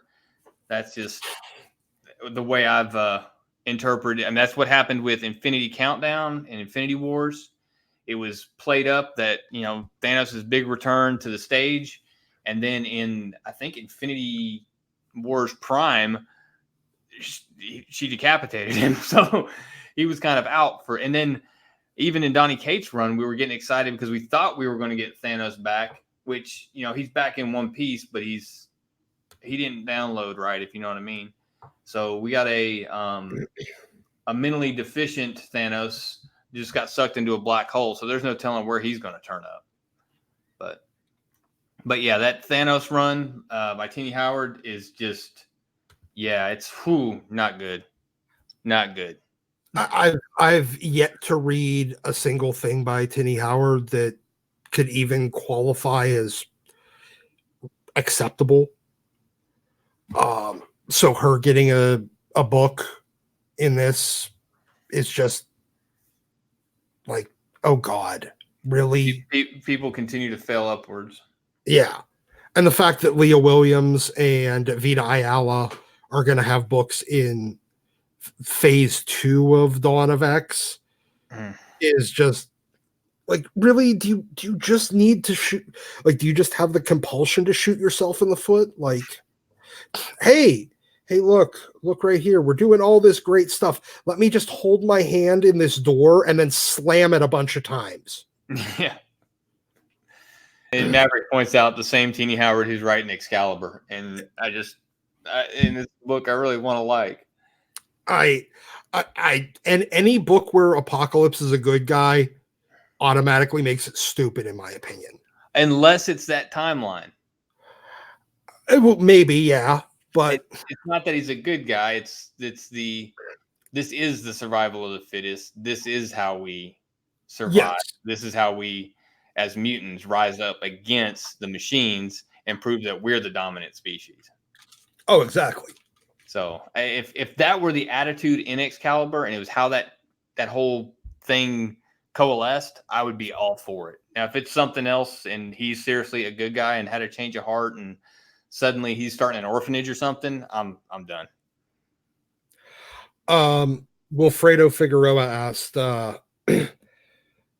speculation on who this summer's X-Men will be fighting. My money is on Mr. Sinister, since he's pretty much the arch enemy of the Summers family. I don't believe that is a Summers family book. I believe they're just doing that for that cover.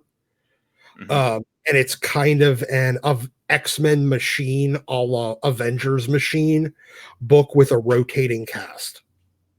That was the understanding that I had from their announcement. And it just so happened that they just did basically the exact same cover layout as Uncanny X-Men 1, also by Willis Portas, by Lionel Yu, but this time with all the Summers family. That's what it seems like to me. Well, he did bring up somebody that we probably ought to talk about, and that's Mr. Sinister in the Power of X, House of X storyline. In the white pages, he plays a significant role in that he's the one running the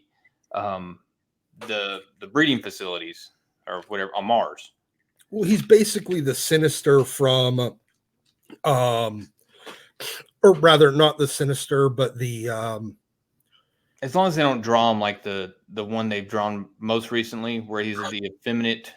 Yeah, like give me the broad-shouldered, freaking weird cheap executioner song. That's the that's the Sinister I want right there. Or Inferno, yeah, like real Sinister. With the tassel cape thing. Yes. And that looks like he's wearing a black bionic bodysuit. Not this Twinkie, high, kind of faux high society yuppie, wearing a suit. Yeah. No, just no. Stop it. I want the flat top Sinister back. Yes. And, with the teeth. With the spiky teeth whenever he opens his mouth. He doesn't just look like that rich guy that's in really good shape, wore white face paint. Yeah. I don't, and acts like, who he reminds me of? Niles Crane from Frasier. Oh, I love Frasier. He reminds me of like Niles Crane from Frasier. Yeah. Oh, that's spot on. That got me. Yeah. That got me good. Yeah, that's who moderns, and you know what? I blame Kieran Gillen for that, because he's the one that started that in Uncanny Volume 2. Mm-hmm. The one with the Cyclops's, what was it, Extinction Team with Unstoppable Colossus, Magneto. When Jugger Colossus. Yes. Yeah. Themselves out of that as fast as possible. Yep. Just ignore that he exists in the book for a little while, because we don't know what to do with him, because he can't be stopped. Yeah. So, and for some reason he was bald, because reasons. It's easier to draw bald metal people. He's wearing Juggernaut's hat. Why does it matter? He's got to be bald. I can't justify this. I can't justify any of this. None of this makes sense. Because of comics. Yeah, because comics. And because comics is often a suitable answer, but there's times where even that is, I still want to roll my eyes. Yeah. Some artists thought it'd be cooler if he did it that way. Mm-hmm. So, yeah, like, but they've been doing that weird Sinister ever since then, and I can't stand it. Where there's, especially when Sinister has 30 clones of himself. But the one thing I realized is the Sinister that they're describing in with like the Mars pits, and I don't understand what it is with Hickman wanting to make Mars a thing, because he did it in Avengers too, with whatever that weird gold guy and his sister were. Um, blank. Yeah, but you know what I'm talking about. Yes. Yeah. Yeah. And like seeding Mars, and Mars trying to seed Earth, and weird crap. Yeah. Now, and Hickman is notorious for like having a good idea and then just taking it way too far. Yeah, and it seems like he wants to make Mars work like a thing, because he tried to do it in Avengers and now he's doing it in X-Men. But the Sinister that they're describing seems like the Sinister from Age of Apocalypse, with the slave pits and the eugenics programs that he was running. Mm-hmm. And it's how he made X-Man. Yeah. Yeah, it's like the Builders, I think they were called, is what Wilfredo Figueroa said. Omega seconded it, so we got the Builders. Yeah, but I don't. Well, but each of them had a name, and I don't remember what their names were. Wasn't that the one where Hyperion was running around with a bunch of little like elf things that were, or like little mole people type thing? I don't. Every once in a while, there's periods of comic books that I miss, and I don't really feel like I miss that much when you say it like that. Yeah, it's you're really not. But yeah, Brain Jock asked the question. So, what's up with Professor X's sister? Do you think she's going to make an appearance? Talking about Cassandra Nova. You want to go on that one? I don't know. Well, and would that be prior to? I don't know, because you got he killed her in the womb thing, and then basically lived inside his head for a while, right? And then emerged, and then later emerged. I don't think it. I don't. And got a body. I wouldn't doubt it, but yeah. I don't see how or where it would tie into the current storyline. But I mean, that's probably why it would work. Oh, it was Ex Nihilo and Aleph. Ex Nihilo and Aleph. Yeah. Apparently those were the brother and sister weird that were the Builders on Mars. Sorry, that was really bugging me, and I had to. I got you. On Cassandra Nova, I don't know. Is that one of those variables that Moira would have considered in all of this? I don't know, because see, now Cassandra Nova, okay, well, she came around, she took Xavier's body, and then she ended up as Ernst in that weird body. And then I don't remember what the hell happened to her. And then Whedon tried to sort of bring her back, but it turns out it wasn't her. I don't remember the last time she was even around, to be honest. I'm blanking. Now, in one of the timelines, didn't it say Moira was killed by a wild master mold? I think that was the one where I think that was Life 7, where she, where she killed all the Trasks and the AI still came about. I was wondering, because at one point didn't Cassandra Nova find one of the master molds and end up building a bunch of Sentinels with it? Yeah, that was literally at her first appearance. Okay. And yeah, it looks like the only time that there's actually been a Cassandra Nova was okay, at the end of Morrison's run, at the end of the Cassandra Nova part of Morrison's run, they put Cassandra Nova's consciousness into stuff, which was a Shi'ar learning, shape-shifting alien computer thing. Right.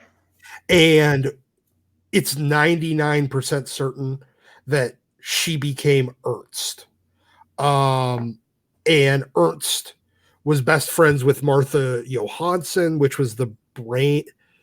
Yeah, which was the brain in a jar. And I don't remember what the hell happened. They didn't really do anything with all that. And the only other part with Cassandra, she literally has never been seen since, to the best of my knowledge, except for at the end of Morrison's run when he did the Here Comes Tomorrow arc with Mark Silvestri. And she was a good guy with Wolverine and the grandson of Beak and Ava, which was Phantom X's ship turned human, and the Cuckoos. And then Tom Skylark, who was the human that was best friends with a Sentinel. That but Cassie was, Cassandra Nova was there. Mm-hmm.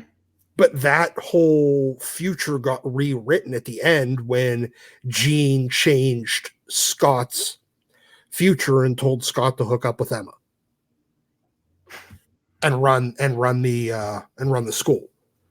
Right. But yeah, Cassandra Nova found the last living Trask alive and kind of took him, sort of convinced him, possessed him to start up the master mold because she needed his DNA to start it up. And then that's what killed all the mutants on Genosha and sort of killed Magneto before he became Zorn.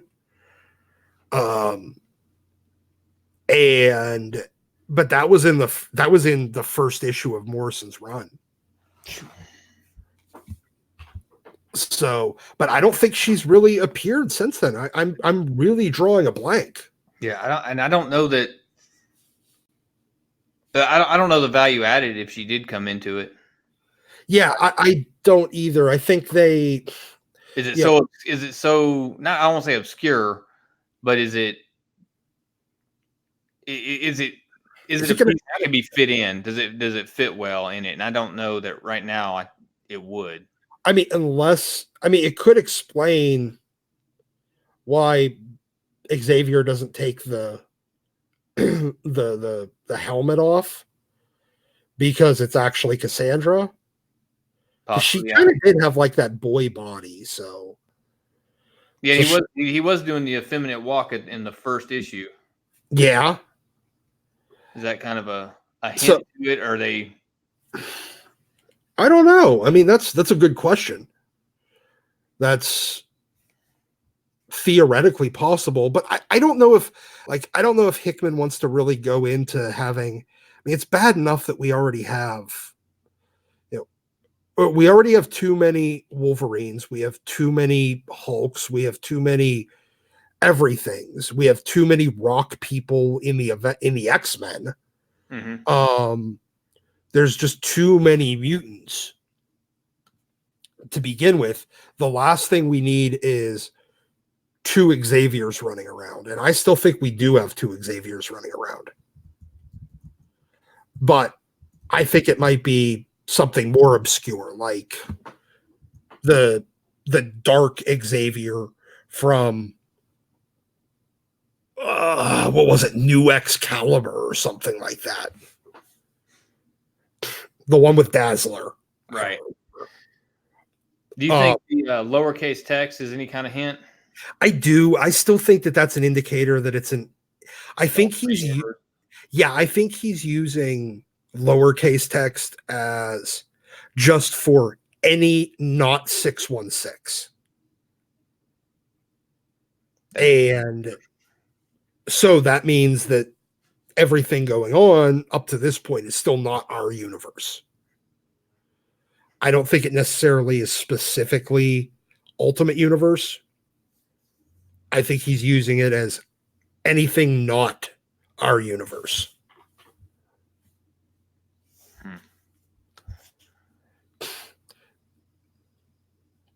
What about you? What do you think on that one? I'm up in the air on it. I think it's gonna be one of those things that's gonna be very obvious once we look back on it. And what you're saying makes complete sense to me. That it's just if it's not 616, hence lowercase, that or he's like, hey, watch this, or watch the fanboys try to decipher all this and exactly and have fun with this. But I think that makes perfectly good sense that it would be a distinction that maybe you don't realize right now. You can go see it afterwards, and I think that these books are going to be great after we've gotten the whole story to go back and read it again. Go ahead. And just do well, that makes sense. Yeah, okay, so he did kind of hint at that here and there and all that. Yeah. I mean, I think he's throwing in a couple intentional swerves to get us, thinking that it's something that it's not. Mm-hmm. Like some, false trails. But I think at the end of the day, my expectation is that basically the last 3 issues of this 12-issue story is going to end up in the 616. And I think the first 9 are going to lead us to basically where it's starting in the 616. And that'll be kind of the swerve that he throws in right near the end. And then the last 3 will be all the setup for, the relaunch. Moving forward. Wow, that'd be good, but then I look at things like Apocalypse being a good guy. And maybe that's just a cover that's just the swerve. Yeah. So or it could be that was one universe. Now, it doesn't mean that all of the titles are still in our universe. That's right. Yeah.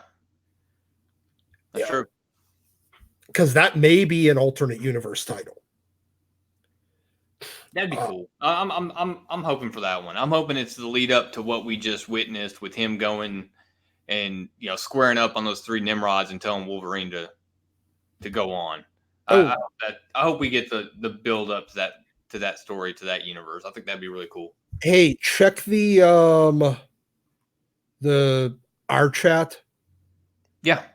Because Pele just popped in our chat, not the YouTube chat. Gotcha. I got it. StreamYard chat. I don't know how to add him. Oh, let me see. Oh, is he down there? Oh, there he is. Nope, that's me and you. Yeah, he said over here, "Hey guys, add me," but I'll give him instructions over here. Okay. See if I can figure this out. Get an invite out. And I want to hear what he has to say, especially on the store owner side of the house. I'm really curious too. Let me see. Y'all bear with me for a sec as I. Yeah, we're all you had to do is click that link that I sent in the chat, right? And it took you to the. I think so.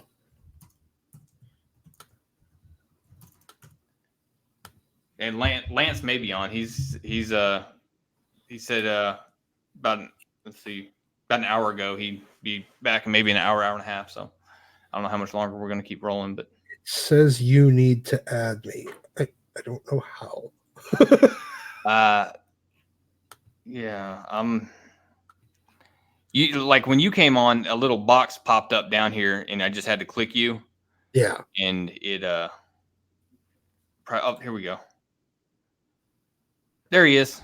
Boom, add to stream. Welcome, my friend. Can you hear me now? I can hear you. Welcome Yes, aboard. sir. So you have missed about almost 2 hours of pretty awesome discussion regarding House of X, Powers of X, and everything in between. Well, we were watching the newer Battlestar Galactica series. My wife hadn't seen it yet, and so I waited until she fell asleep on the couch and snuck away. I really enjoyed that, but I'll tell you, it's an episode in depression. It's like every time it's like, man, at least it can't get any worse, and then it gets worse. Oh yeah, it's just smashes you in the balls, but it's so well done. You know, the series is so well done. It's amazing. There's one in particular where they it had to do with the POW camp. That's all I'll say, because if somebody hasn't seen it, but Oh yeah, oh wow, that episode was, oh my goodness, that was like one of those stand up and cheer moments. It was awesome. Hey, you guys talk for a minute. I gotta hit the head. And, Right? Yeah. and I'm gonna get something to drink because this is gonna be fun. All right. So we were talking earlier about how much we were looking forward to talking to you about the sales side of things, how it's going in the store. Yeah. With these, with both the A titles or the A covers, of course, and then some of the variants. And in particular, because we know how much you enjoy the speculators market. What these titles are looking like. I like the money, but yeah. I like the money from it, but personally, so yeah, I mean what's predominantly selling, of course, are the A covers. I mean, that's driving this, but yeah, some of the variants have been very strong sellers. The 1 in 10s, 1 in 10s, 1 in 50s. Sometimes there's a 1 in 25, sometimes there isn't. But and then you've got the generations variants and things like that. It's been really impressive as far as the quality of the variants, and they seem to have a sort of a running theme to them that isn't just, oh, here is so and so, here is Cyclops standing here, blasting something. There's a reason, and the covers are kind of tied into a bit to important aspects of the book, or the series itself. So yeah, it's been doing pretty well as far as the variants. I don't like variants too much, but they've been very strong sellers. The whole series is pretty much outselling everything right now. So I had to admit that as much as I complain about variants and the variant schemes and everything, I finally went and added I got the A cover on my pull list, but then I went and added the connecting covers. I went and added those on my pull list too after I saw the one for Power of X, House of X #4. Which, by the way, we officially voted that we're going to call it Powers of X because Powers of 10 sounds nowhere near as cool. Yeah, I just call it X. Yeah. It's X-Men, of course. But yeah, some of them, like the Brooks variant that had Xavier and Moira sitting on the bench, and you had all the X-Men around them. That particular variant, I mean, they're selling for $60 a set now. Wow. So some of them are going to be really popular going forward, and they're not printed as much as the standard A, trade skin type, standard A cover, but these series are so important going forward. I think not just for the X-Men, but for the Marvel Universe in general. It's going to be a touchstone. It's going to be a touchstone of sorts going forward, where people can go back and pull bits of information from it, because I think that I think that Marvel right now is banking on two creators going forward, you know, to really push the Marvel universe, and that's Hickman and Cates. Right. You know, they're the architects going forward for the new Marvel universe. You got Hickman right now completely reshaping, restructuring the X-Men universe, and you've got Donny Cates completely shuffling up the Marvel Cosmic Universe to include Null and Venom and all the symbiote stuff, tying back to the cosmic stuff. Especially when, you know, you've got so much bleed over. There's going to be a lot of bleed over going forward, and War of the Realms, you know, just wasn't really the kickstart that I would have hoped for something like this. But I do think that the coming limited series are going to be a lot more important. But we'll see. We'll see what happens, and I'm actually hopeful for the first time in a while. A lot more than I am with DC. That's just God. DC is just it's very interesting that suddenly a year ago at this point, everyone was bashing Marvel, and DC could do no wrong. And suddenly, within 12 months' time, we've completely flipped that. Suddenly, it feels like Marvel is finding its stride, and DC is tripping all over itself with its Year of the Villain event, which I don't know. I don't have a feeling on it either way. I'm not that involved with DC Comics other than some of the non-continuity books. So it's interesting just to watch DC not learn from Marvel. Yeah. It seems like DC was so close, and then they just tripped over their own shoelaces and face planted. Right. You know, it's like there's the finish line. You're about to pass Marvel. Blah. You know, just skin their face up right down the track. You know, and Marvel just walks right over top of them, and it's sad. And now everybody's saying, oh, they're actually, you know, they're going to sell DC. They're going to dismantle DC and sell off parts, and they're going to. I don't think that's going to happen, but I do believe that there's going to be a major overhaul coming, and all these companies that were pushing wokeness, you know, back in even up till, you know, middle of this year, you know, they're backpedaling so hard. Disney got just destroyed with their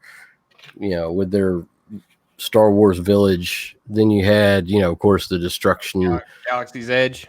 Oh my God, they've lost so much money, and just the crappy, disgusting, horrible look of Phase 4, and it does not look good. And they didn't help themselves any last night at D23.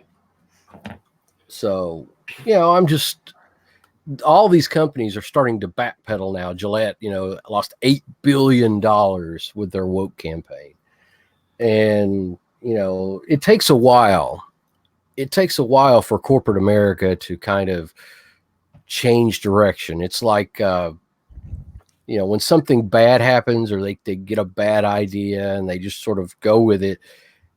It's kind of like changing direction with a battleship. Yeah. You know, you don't just jerk the wheel and just, you know, turn around like that. It's got to be incremental changes. You know, it takes a while to turn a big ship like that around. So, you know, that took them a while to get in the predicament they're in, and now it's going to take them a little while. You know, it's going to take them a while to get themselves out of it. But I do believe that they found out that, you know, activists don't buy comic books. You know, activists aren't consumers per se. You know, these far left wacky dudes, you know, they're anti-consumer. So they're not going to, you know, they don't have money to buy stuff. You know, they're really free online. You know, they're loud. You know, they get on Twitter and you've got like, you know, 50 or 100 guys with like 40 or 50 accounts each, you know, and they can make a lot of noise on Twitter, but, you know, they're not customers, and they're not going to actually contribute to your bottom line. And when the shareholders actually stop to look and see what's going on, they're realizing that this campaign is not working. None of this is working. We're actually turning people off. We need to fix this. And, I think that the correction is already started. Well, and I think storylines like House of X and Powers of X, and the fact that we're sitting here having a conversation about theory again, and what's coming up and what we're about to see and what we hope to see, I think that's just good storytelling is a huge part of this that we've been missing out on for a long time. Right. Do you have any now? You read Powers of X #3 already, right? Yeah. Mm-hmm. Do you got any theories moving forward?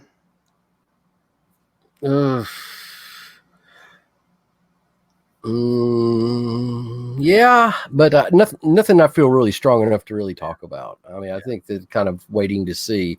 I think in the next 2 issues we're going to see some really, like Doc Brown says, we're going to see some serious shit. And I think that a lot of what we've been told up to this point is misdirection. It's kind of like I think that some of it may even be what is commonly referred to as the untrustworthy narrator, or the to a point. We're not seeing everything we're not seeing everything yet, and a lot of things that we have seen, there's going to be a lot of adjustments as far as perspective on that. So I look forward to finishing the whole series. It's one of those that I almost wish that I had just read them all at once and just not read any. You know what? I actually really like the fact that it's coming out on weekly, because it's really giving me anticipation. I'm anticipating. Like, I finished one issue and I have that anticipation for the next issue that I haven't had from an X-Men book in a long time. Yeah, I'm seeing a lot of that as far as customers now. They're just, they come in, and I've got some really good customers that come in and they can't buy the comics on Tuesdays, but by God, they're pulling their folder out and they're reading the damn books on Tuesday night. I'm not buying it. And they're sitting there and they're reading it. Like, as long as you buy it tomorrow, it's okay. Yeah, but oh my God. So, my agreements only count towards selling comics, not letting people actually look at them. So that Tom Skolanka, I hope I pronounced that right, brother. Yeah, Doc just answered it in the comments. It's actually a mix of Cypher and Krakoa. Mm-hmm. And I think Warlock, even though they didn't specifically state that, but I think Warlock and Cypher have kind of been remerged together, but I think they're going by Cypher this time, right? Mm-hmm. Instead of Doug or Warlock or Douglock. Yeah, and the four Apocalypse having his 4 horsemen again was really cool. I liked all 4 of them. Of course, Wolverine is War. Zorn is what he was. Was he Death? I think so.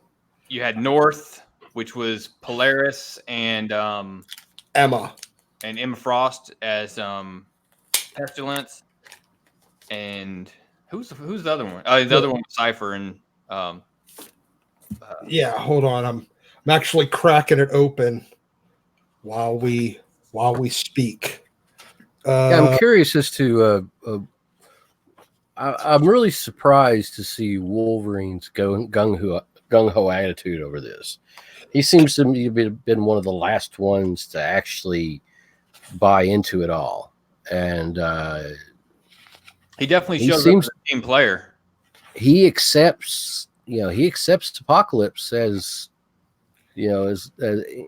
Apocalypse leadership position. That's kind of shocking to me. I'll tell you what, I love the fact that he calls him the old man. Mm-hmm. That coming from Logan, it's just a little bit ironic to me. It's funny. The only guy on Earth you can actually call the old man. Well, I think the reason why Apocalypse is, or like why Wolverine's accepting Apocalypse, is because he knows that it's just for the job. Yeah. It's not a necessity. It's a necessity. There's no other way. I think that's what it is. It's a necessity for all of them, and so they're like, all right, cool. Moira's death was shocking right then. Yeah, well, I mean, it was like you do what this is what you do. Well, and that shot was absolutely beautiful. Yeah, I was stunning. And you turn the page and it was like, dude, that was beautiful. Well, I think it was shocking that it turned out to be a previous timeline. That was, I think, the bigger shock, at least for me. Yeah. That turned out to be her 9th timeline, and it wasn't the 10th like everybody expected it to be. Right. Because you'll find this funny. Oh, go ahead. No. Finish. Go ahead. No. Go ahead.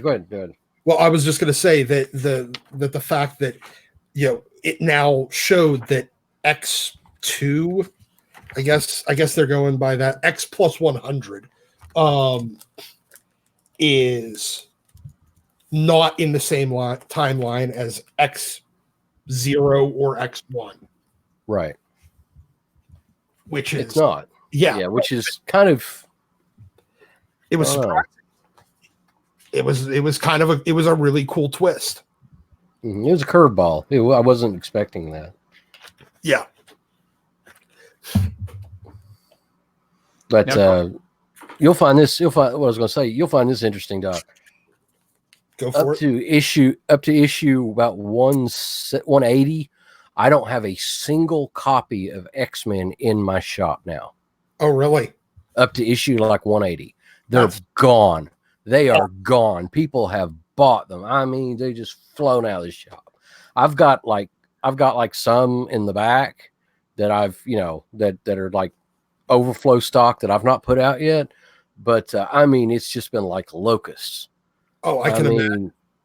It has just been everything up from giant size, even some of the pre, the pre changeover, the pre-changing team, issues like the first Polaris and stuff like that. A lot of that stuff is gone too, but everything from giant size #1 in 94 up to like issue 180, it's just been like, packs of hyenas just come in and just buying comics.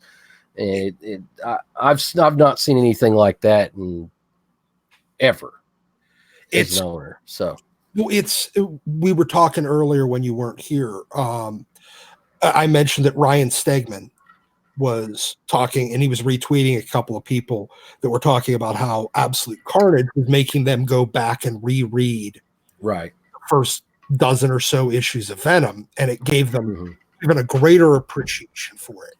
And he was really, really hyped that it's causing people to want to read both forward and backwards.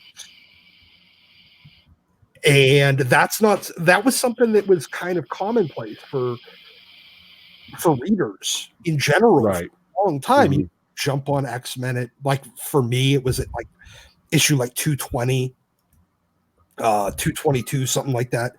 And so I started reading forward, and there was a lot of stuff I didn't get, but they would tell me enough that I would know what was going on, but I'd want to know more about that thing, whatever that thing was that I missed, that backstory. So I'd start reading backwards. Right. And that's not something that modern comics is doing. And that's where and I think that's what both Absolute Carnage and excuse me, and House of X, Powers of X are doing. They're making people want to read backwards and forwards. nuts. I couldn't believe there was some clown that accused Ryan Stegman of plagiarism, basically, for stealing the idea for a shot within Absolute Carnage, the shot where Venom gets pushed from, or actually it's Eddie Brock at the time, gets pushed from behind onto the train tracks. It's an homage back to Absolute Carnage. I'm sorry, Maximum Carnage.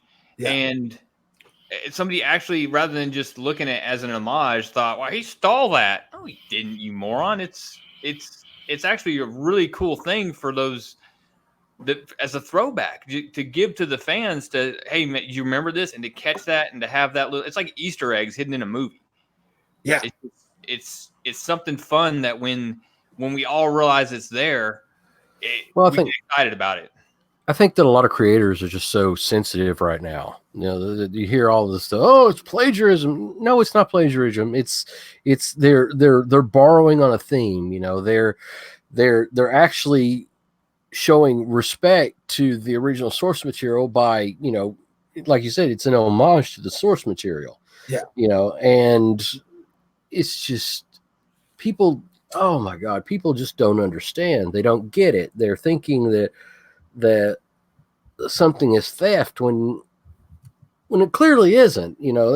And I don't know if it's just because they want the money, or if they just want the recognition, or if they're just idiots who, you know, want to rain on somebody else's parade. I have no idea what it is. Maybe it's all three.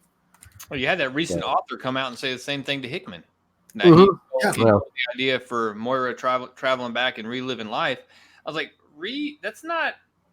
And he even said how much he enjoyed it. He told the people, go back and read this chick story, you know, this chick's book. It's really, really good. Yeah, and he's going to openly then plagiarize it. It's a plot device, not the story. Yeah. He borrowed a plot device. He's like, huh, this is interesting. I wonder what I could do with it. Mm-hmm. Yeah. It's He wasn't stealing it whole cloth. He was, you know, there's just a small aspect of it that he injected into the story, and it's not the entire theme like her book is. Which I bought her book. I've got it. It should be. It's probably already here. I just haven't opened the package yet. But I bought it off Amazon just because of what he said. So he's done more for her sales than. Probably has. I mean, I noticed that it's like in the top 50 now in fiction works. Yeah. It probably was like in the top 10,000 before he said anything. Yeah. So. Well, I was looking at these white pages. Yeah. Pestilence is North, which is Lorna Dane and Emma Frost mixed together. And Famine. Lorna Dane is Polaris. Yeah. You were in the comments. Yeah. And, Famine is Krakoa and Cypher mixed together. But Cypher has Warlock's powers. I that's pretty obvious by virtue of the fact that it's a mix of technology and, you know, nature altogether. That Cypher doesn't have technology powers. So which is an amazing combination when you consider that he can interface with any computer, and he can communicate with any form of computer language. Yep. So it's like, wow. Mm-hmm. Oh my God. You know, it's like, you know, he is the Borg. Yeah. So theoretically, Cypher can start reading like pheromones from flowers and stuff like that. Mm-hmm. Now one quick question. He was the portal that they traveled back through when Apocalypse stayed and fought the three Nimrod. Right. Yes. Wolverine traveled back through. Now he can't travel back through himself. So he obviously stayed behind too. And that timeline is kind of dead at this point, other than Wolverine hanging out on Asteroid K. Right. I'm assuming that once the Nimrods finished Apocalypse, they went and took out the portal. I would assume so. I'm betting that he knew, like, they all said it was a suicide mission. Yeah. it was definitely a suicide mission, and Apocalypse was willing. If Apocalypse is willing to suicide himself, Clinton style,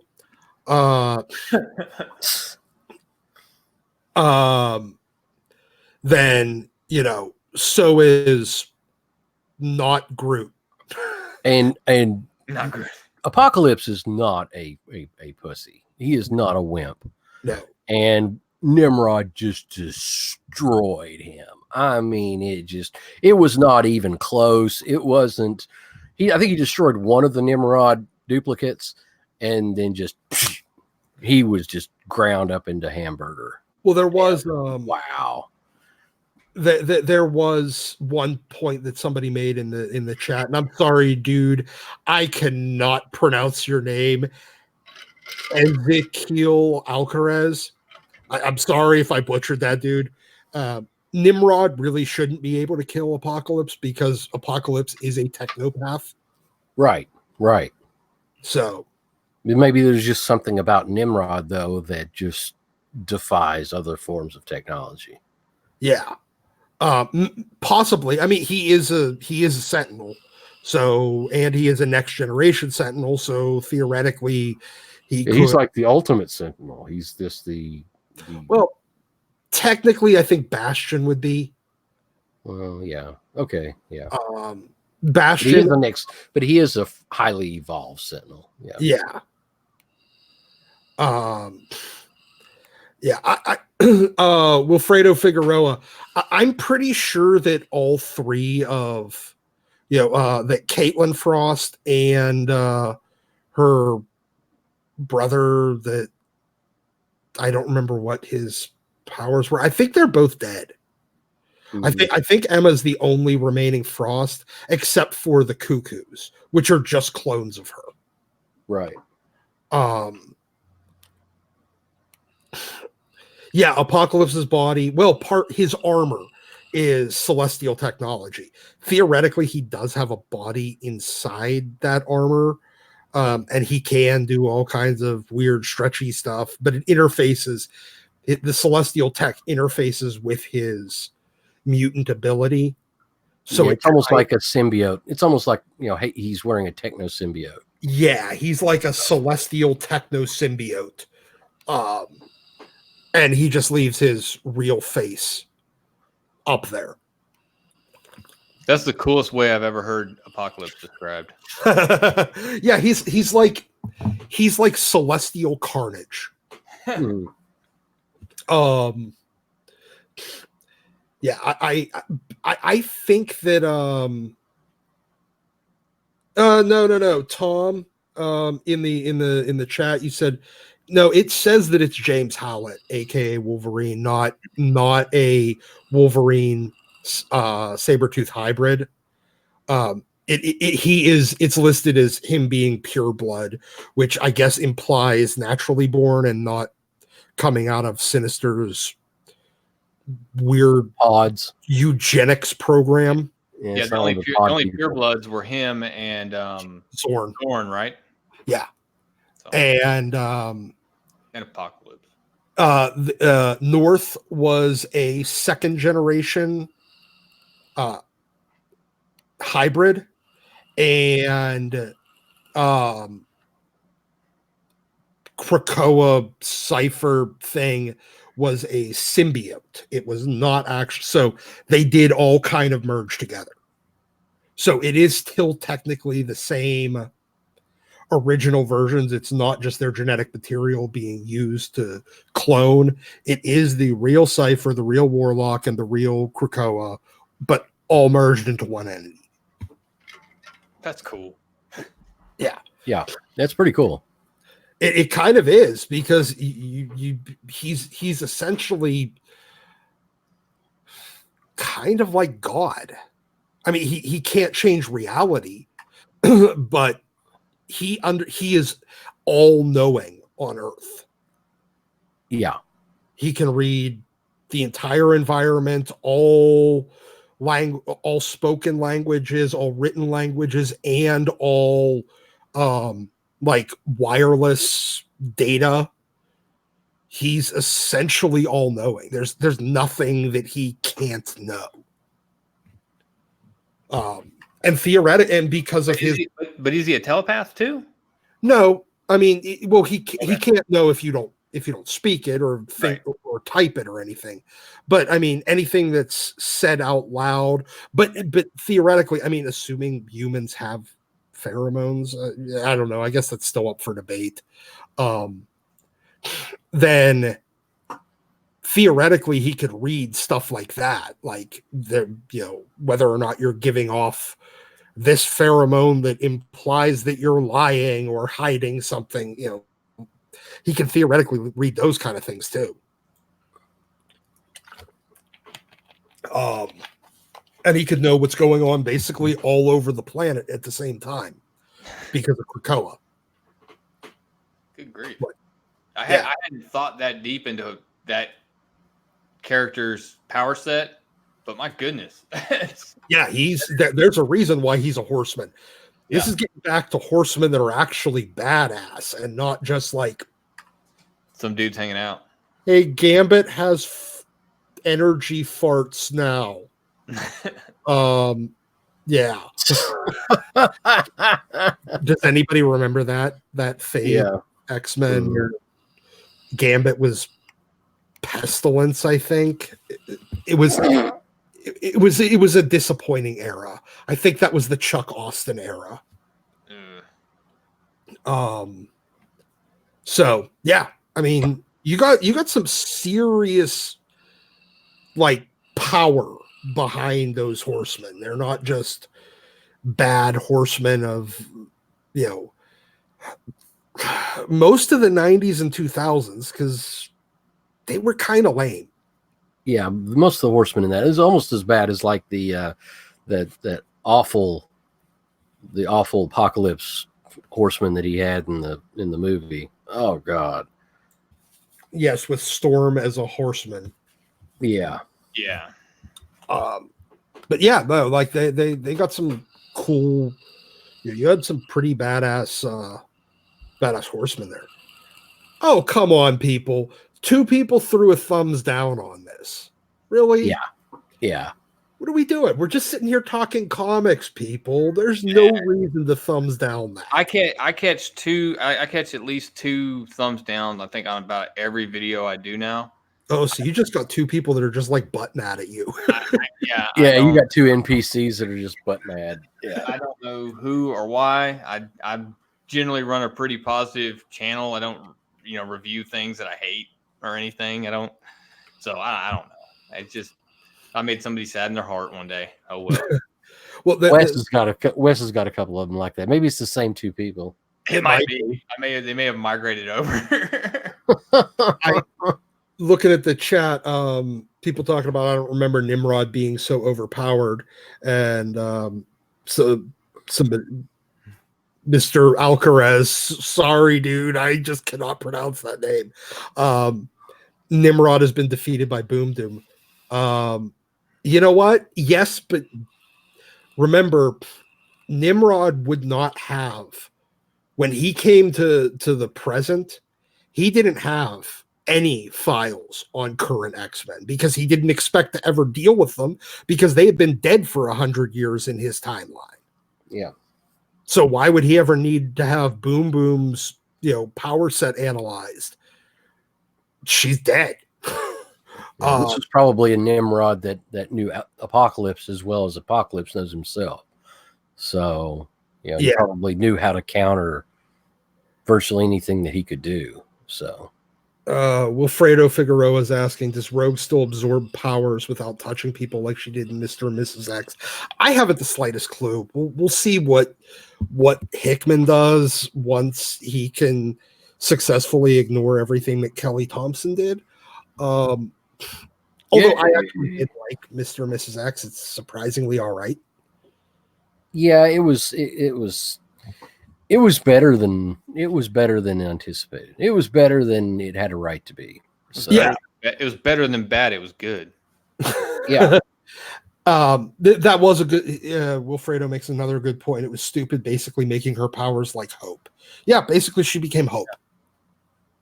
all she had to do was be in proximity, except for she steals powers and knocks people out, and Hope just becomes a human Xerox machine.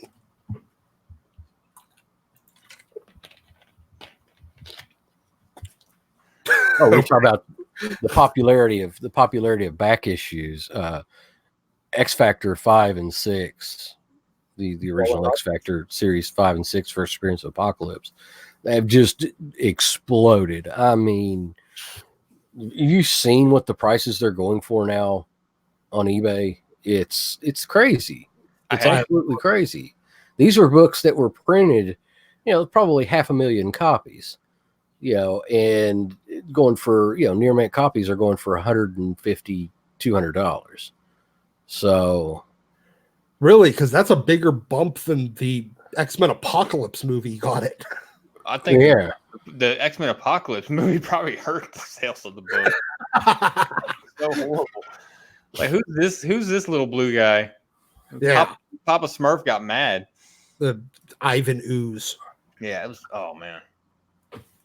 But no, I've you know what,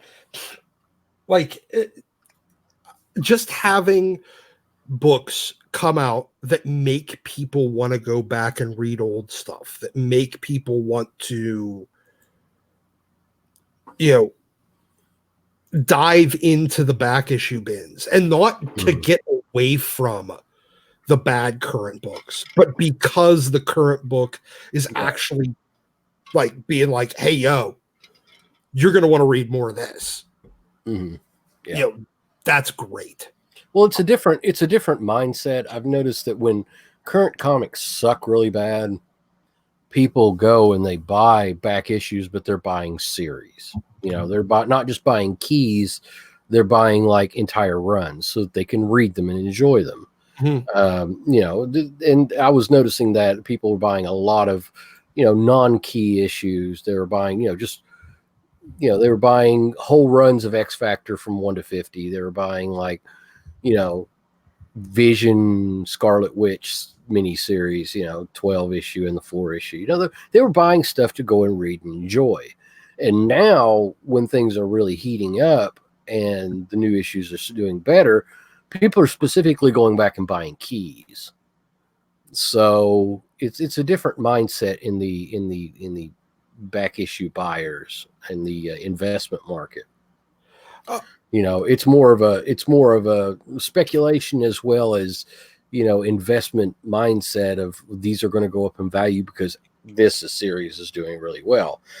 Whereas, when new comics are doing poorly, it's like, God, I don't have anything else to read. I'm going to go and buy some of these issues from series in the 70s and 80s.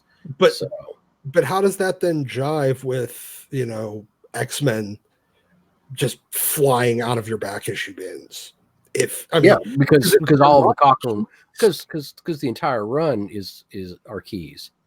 Oh, well, okay. I guess that is a good point. The entire run are basically keys, because they may not be first appearances, but they have important information going forward, that ties into what's going on now. So the whole run, the whole run is keys.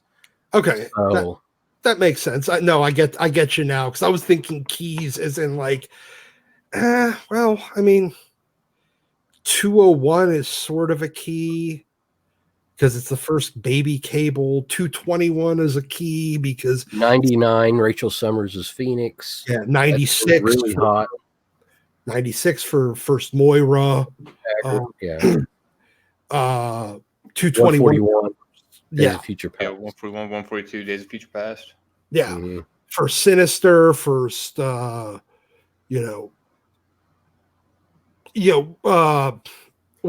Phoenix Saga, 101 for first Phoenix. I was thinking more along the lines of those keys, not necessarily the fact that, if you're going to be going, if you're going to have a writer doing deep dives into continuity to make their story work, you're going to want to read that continuity too.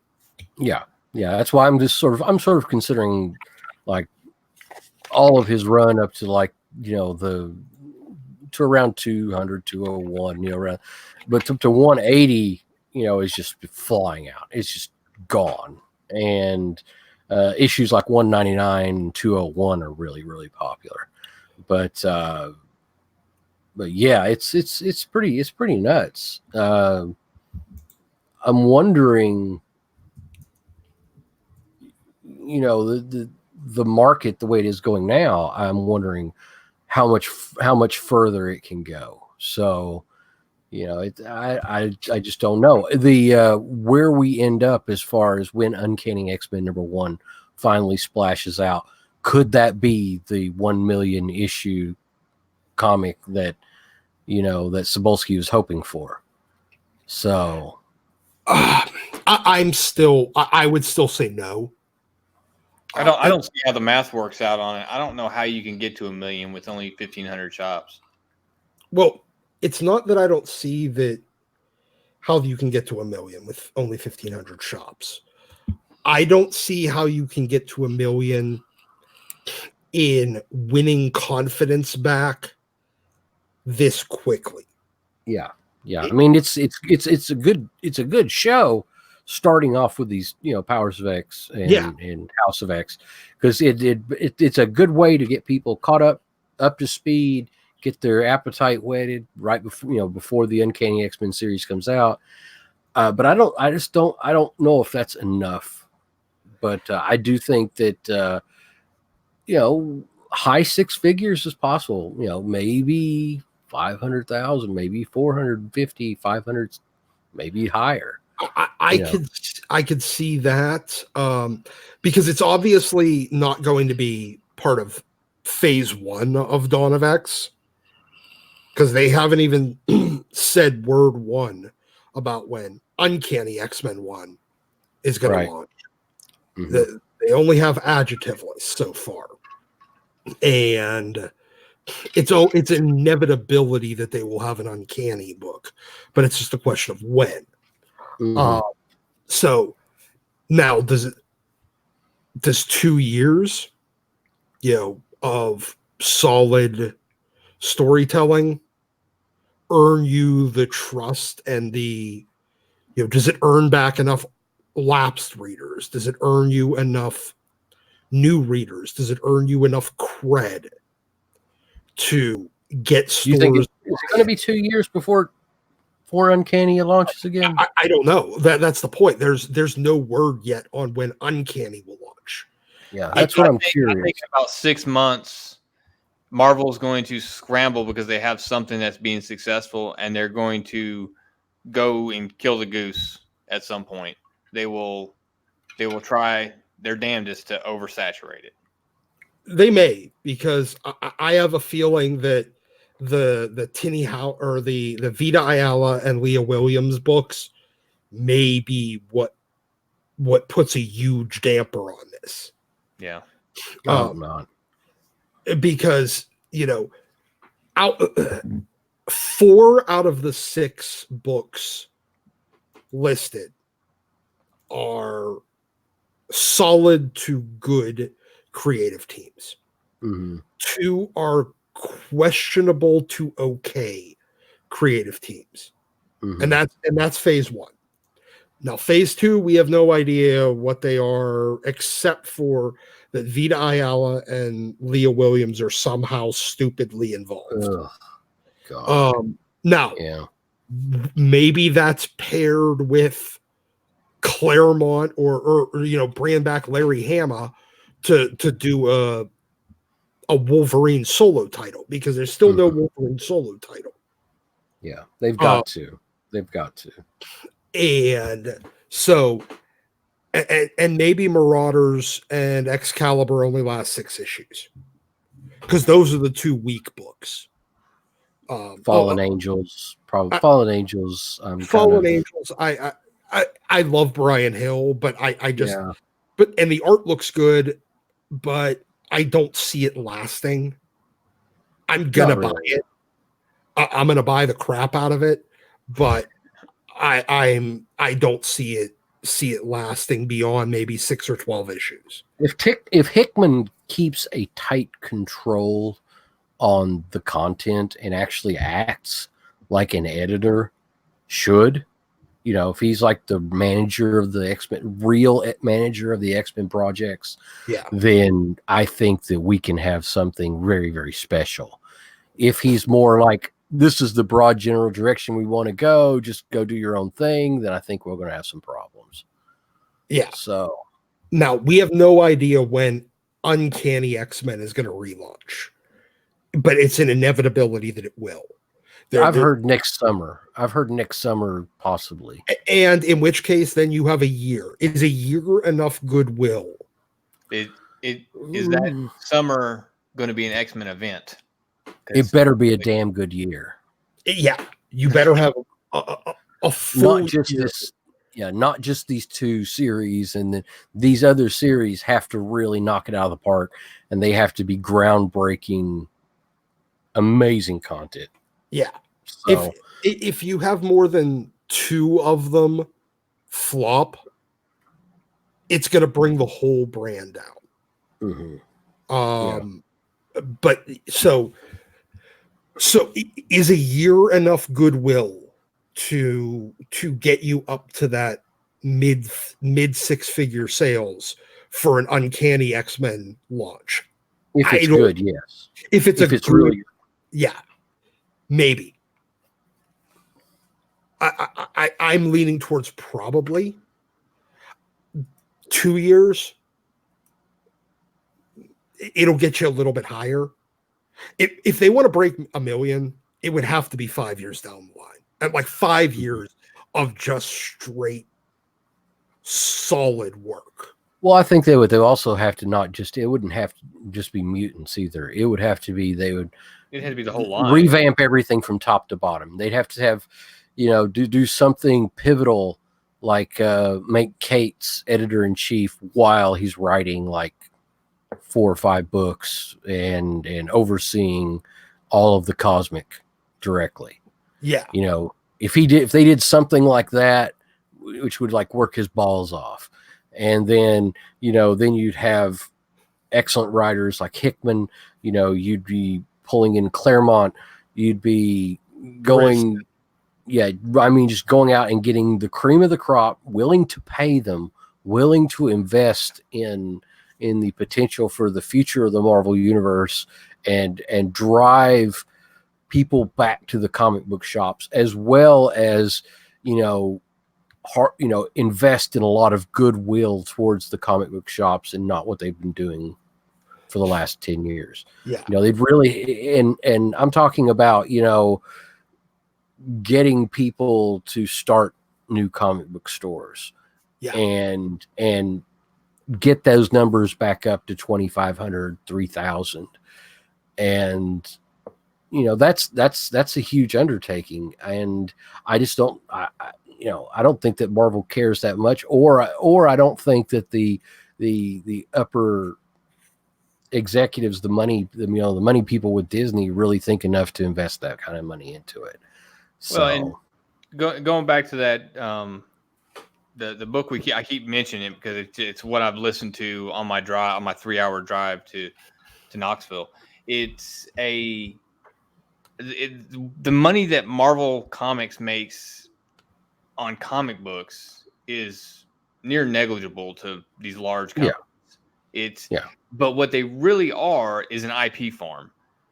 And the way that they are milking IPs right now and launching so many new titles onto the big screen and onto streaming services, they have to continue to pump money into these IP farms, or eventually they're just going to end up doing, live action Lion King or something. They have to keep that creative talent going, and they can't let it dry up or they lose future ideas. It's a long-term investment. The X-Men are going to launch, and 15 years from now, you could see a House of X type storyline on the big screen after they've introduced the X-Men, or 15, 20 years down the road, if you're looking at it from a a long-term strategic standpoint for a Marvel universe in the future. I don't know. Just thinking out loud there. You got to keep putting money into. You can't just let these dry up. I don't think Marvel Comics or DC Comics will ever disappear because what they are and what they produce long term. Yeah, I think that it will. From what I'm seeing right now of Marvel, they care, and I don't know if it's just because of the fact that their jobs are on the line, and financially speaking, if they don't do something, that they're all out on their ass, or if they actually care.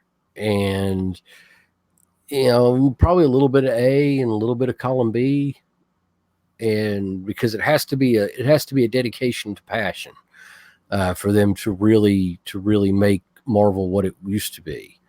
And I just don't know. I don't know. They're going to have to really invest mind share and money into rebuilding the direct market, or what they're doing now is just totally in vain. I'm always been curious about this, because now part of Disney's purchase of Marvel included leaving Ike in charge of Marvel, which got him, at the time, it was Marvel Studios, Marvel Television, and Marvel Entertainment, and Marvel Comics. So you had the consumer products, so like t-shirts, licensing, video games, crap like that, movies, television, and the comics. Now, he's since lost Marvel Studios. And my question, I'm wondering whether or not he is required to continue making a profit out of his divisions, in order, like all of his divisions, in order to, because it won't really affect, when he just owned Marvel, if the comics lost money, he was screwed. He was losing money. But as part of Disney and basically being a shareholder, like a majority, a major shareholder, he's not losing money, because if Marvel Comics division lost 50% of its revenue, it wouldn't even be a rounding error in Disney's overall numbers, and it wouldn't touch any of his stock value. But I'm wondering whether or not Ike has like a requirement to keep all of his divisions in the black, or else he loses control of them, which would not surprise me. In which case, then he can't, even if he wanted to, take make Marvel Comics for a period of time into a loss leader project, where, okay, if we're bringing in $400 million a year, and we're putting out $350 million in production costs and bringing in $50 million profit, but it's shrinking and shrinking and shrinking every year. Okay, let's throw $600 million at it. Even if we lose $200 million this year, we'll be putting out great product. We're putting out the best creative teams. We'll be putting out product that's not, predatory on both the customer and the stores. Make the project work. Make the, get people in by just doing the best you can, and then the sales will catch up later. But I don't know if he's able to do that, even if he wanted to. And now Ike historically has never been wanting to, But in the past, when he didn't want to, it was because that meant he actually lost money. This wouldn't touch his bottom line at all. So I don't know whether or not he'd do it, or if he can. So that may be the problem that they're running into. They have to stay profitable in the comics division, or else the boss loses his control. I don't know. Yeah, I don't either. I'm curious. At what point will we see, interest again? As far as what level of success will be required for Disney's bean counters to really see this as something to put a lot more resources into. So I don't know if that number exists, because yeah, that's what I'm thinking. I don't know if it exists. Yeah, Disney doesn't want to be a publisher. They've never wanted to. Right.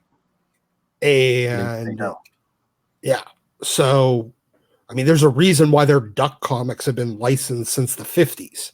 Yeah, I was just about to say that. They don't want to be a publisher. No. They never wanted to, and they kind of got stuck with taking Marvel Comics in order to get Marvel Studios,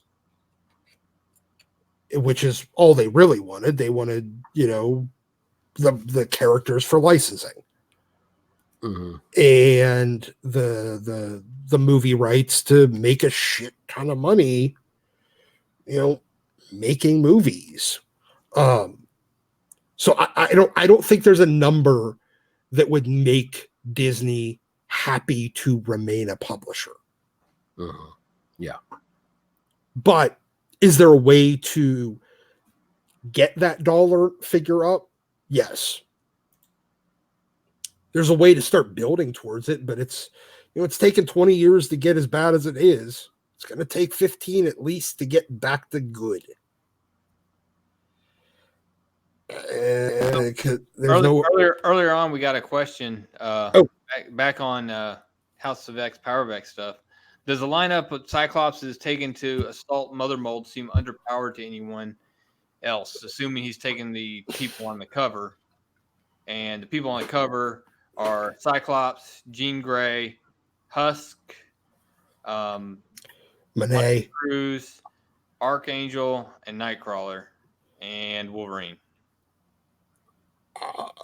That's not the team I'd pick necessarily, but there is exactly two people that are useful for destroying a giant space station head. Magneto and who? No, I mean on that team, Cyclops and Jean. Those are the only two that are useful for destroying. In general. Oh no! In general, there's. Like we were talking about privately before. Magneto, just be sitting there, eating some popcorn and watching Dancing with the Stars, and he could just sit there and do it from his Barca lounger. Yeah, exactly. Okay, well, I'm just going to push that head into the sun. Okay, all right, problem solved. Next, yeah, but Cyclops. He could theoretically cause a boatload of destruction. All he's got to do is just take his visor off and open his eyes. Yeah. If he doesn't care about dying, just blast everything. Yeah. Cut the thing in half with your visor or with your eyes. Just up, down, left, right. Okay, cool. We just went through the entire thing. Give it 5 minutes. It'll split in half, and then everything will get sucked out. Yeah. Take Nightcrawler to get him on board, kind of like they did in the Dark Phoenix movie. Yeah, but he can't teleport that far. Well, you'd have to do it from a ship.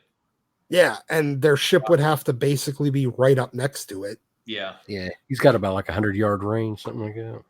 Well, no, he can go a good number of miles, but the problem. I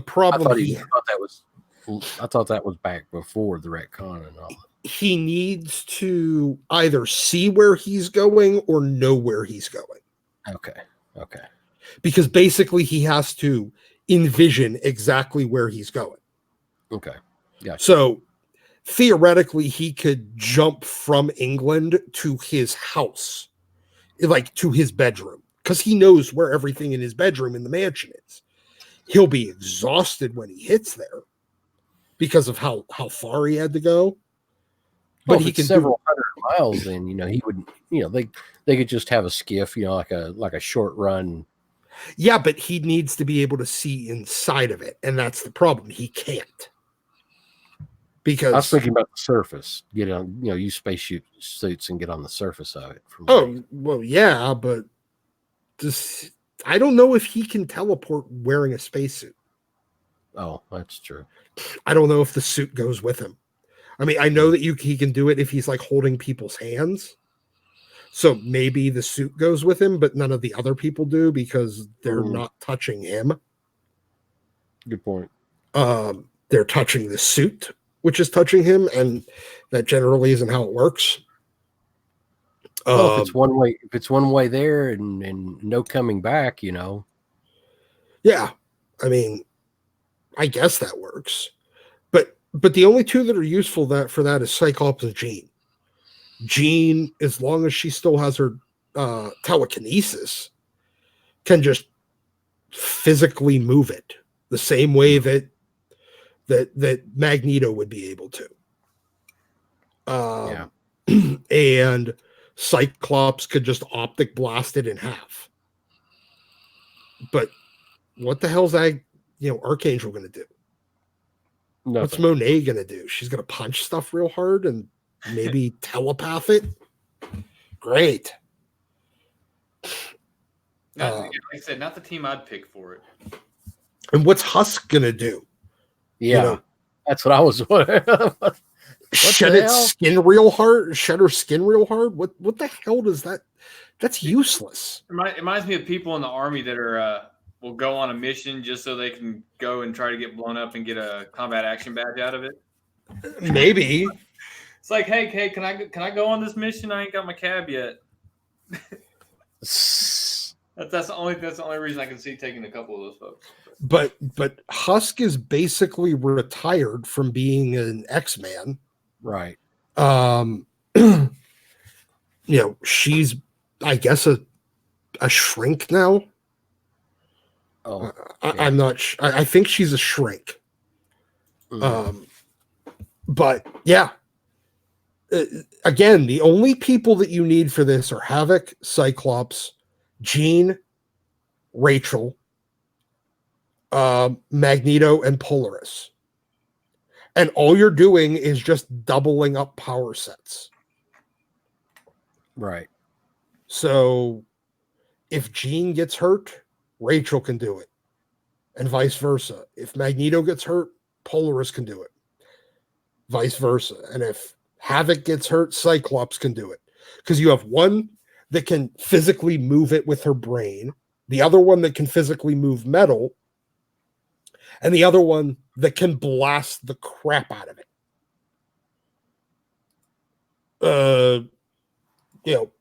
Cool. That's all you need. And honestly, you only need half of that. I just doubled up power sets. You double up power sets because you don't know what's going to happen on contact. Makes sense. Exactly. It's like bringing two heavy machine gunners. Yeah. Yeah. So, yeah, I mean, other than that, you only need 3 people to do it. But you just take 6 to be on the safe side. And, I mean, I guess, and then have an escape pod for the 3 that are, okay, well, 3 of you were fine. You're able to do the attack. All right, cool. The other 3 of us will hang out on this ship over here. And in the event that any of you go down, phone a friend. You phone a friend and we'll show up and be the backup team. But that's it. I mean, that's all you need. So I really don't, and this is mentioned down in the comments below. Is I thought it was Redcon. Is Cyclops still powered by the sun, or is it the silly he opens his eyes to another universe that's completely made of energy? I honestly don't know. It would have to be powered by the sun, regardless of that, because Havoc is, and their powers don't work on each other. So the only way is if their powers originated from the same place. Right. So I don't care what they said about that the alternate dimension thing makes no sense. Agreed. I never liked it. Yeah. So yeah. I mean, both of them. I don't think it's necessarily the sun. It's cosmic rays. They're powered by cosmic rays. But Alex can't. He doesn't have an easy outlet for his powers the way Scott does. Scott's outlet is his eyes. Mm-hmm. Alex's, it either comes out of his eyes, his mouth, his nose, or his butt, or maybe his junk. But that it's not been confirmed on the pages of Marvel. Yes, exactly. So it's not, he doesn't have it, his powers don't exit through an orifice or an opening. So that's why he needs the power control suit. Okay. Well, my wife is awake and she wants to keep watching Battlestar Galactica, so I better go. But it's been fun.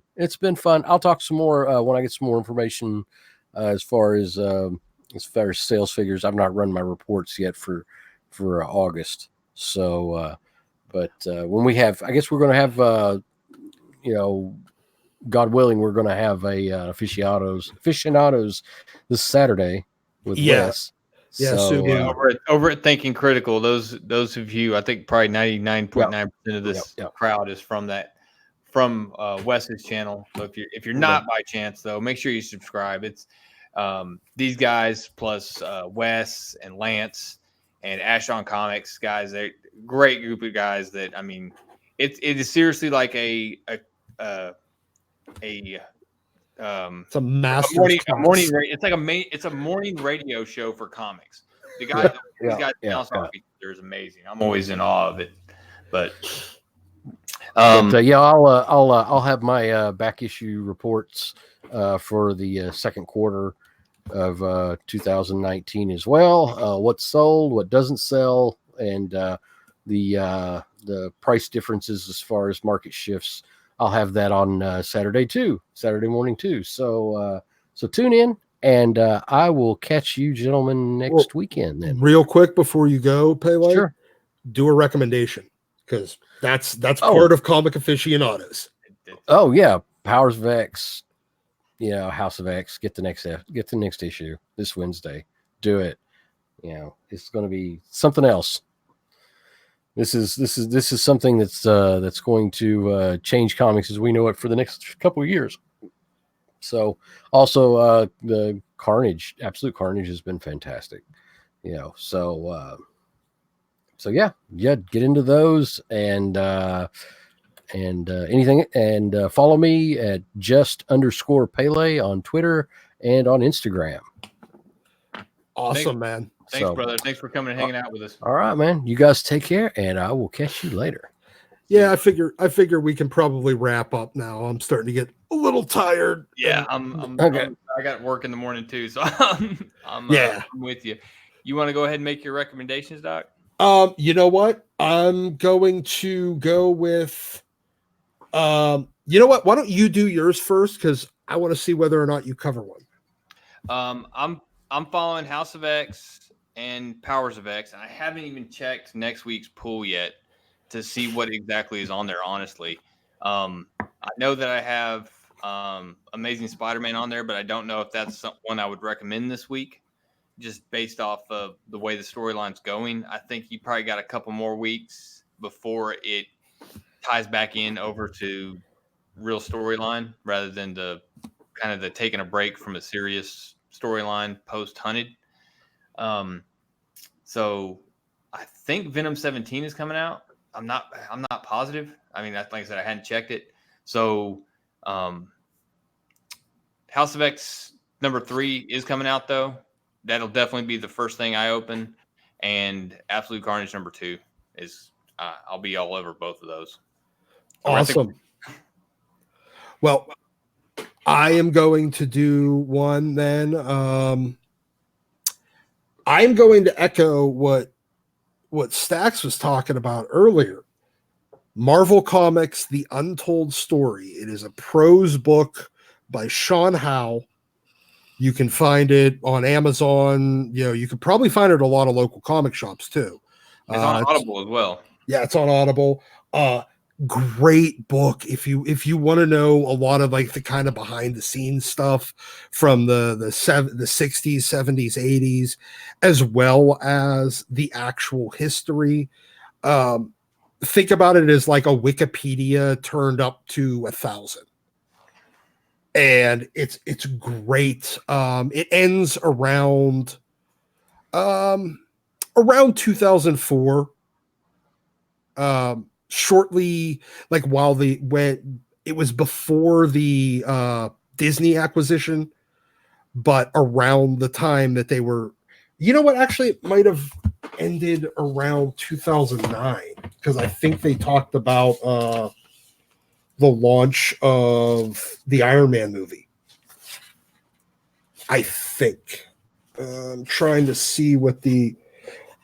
I'm with you. The book is absolutely amazing. It is. I mean, from the moment of Stan Lee and Steve Ditko getting together, Jack Kirby, all that intertwined storyline, the drama. It's very indicative of the foundation that was laid with Marvel and some of the problems we see today. Honestly, yeah.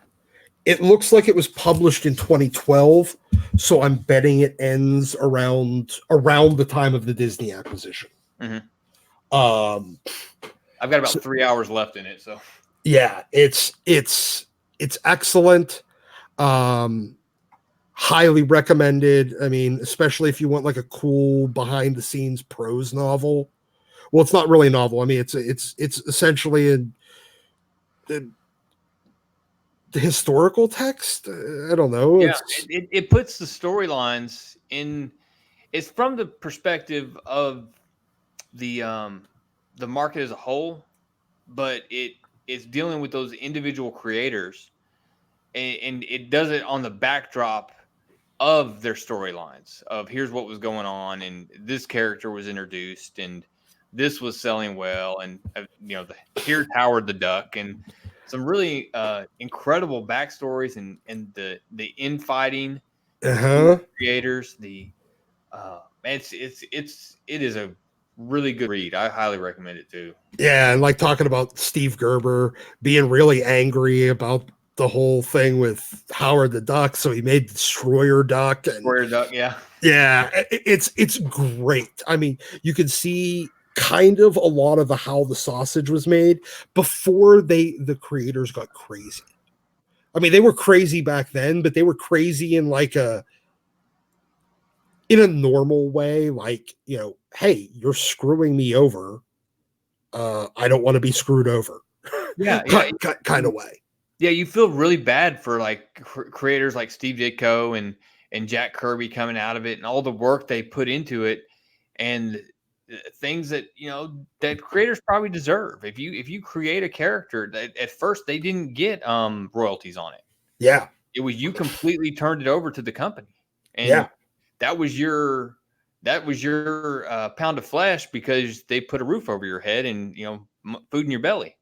So it's very, I mean, it's really good, and they've come a long way, and it's one of those ones that you would hope that it'd be like mandatory reading for if you're getting hired at Marvel. Yeah. And especially for you know what, for comics fans that want to see where the industry used to be. the sane times and even the crazy times but they were always still about business. Mm-hmm. It was always about doing business.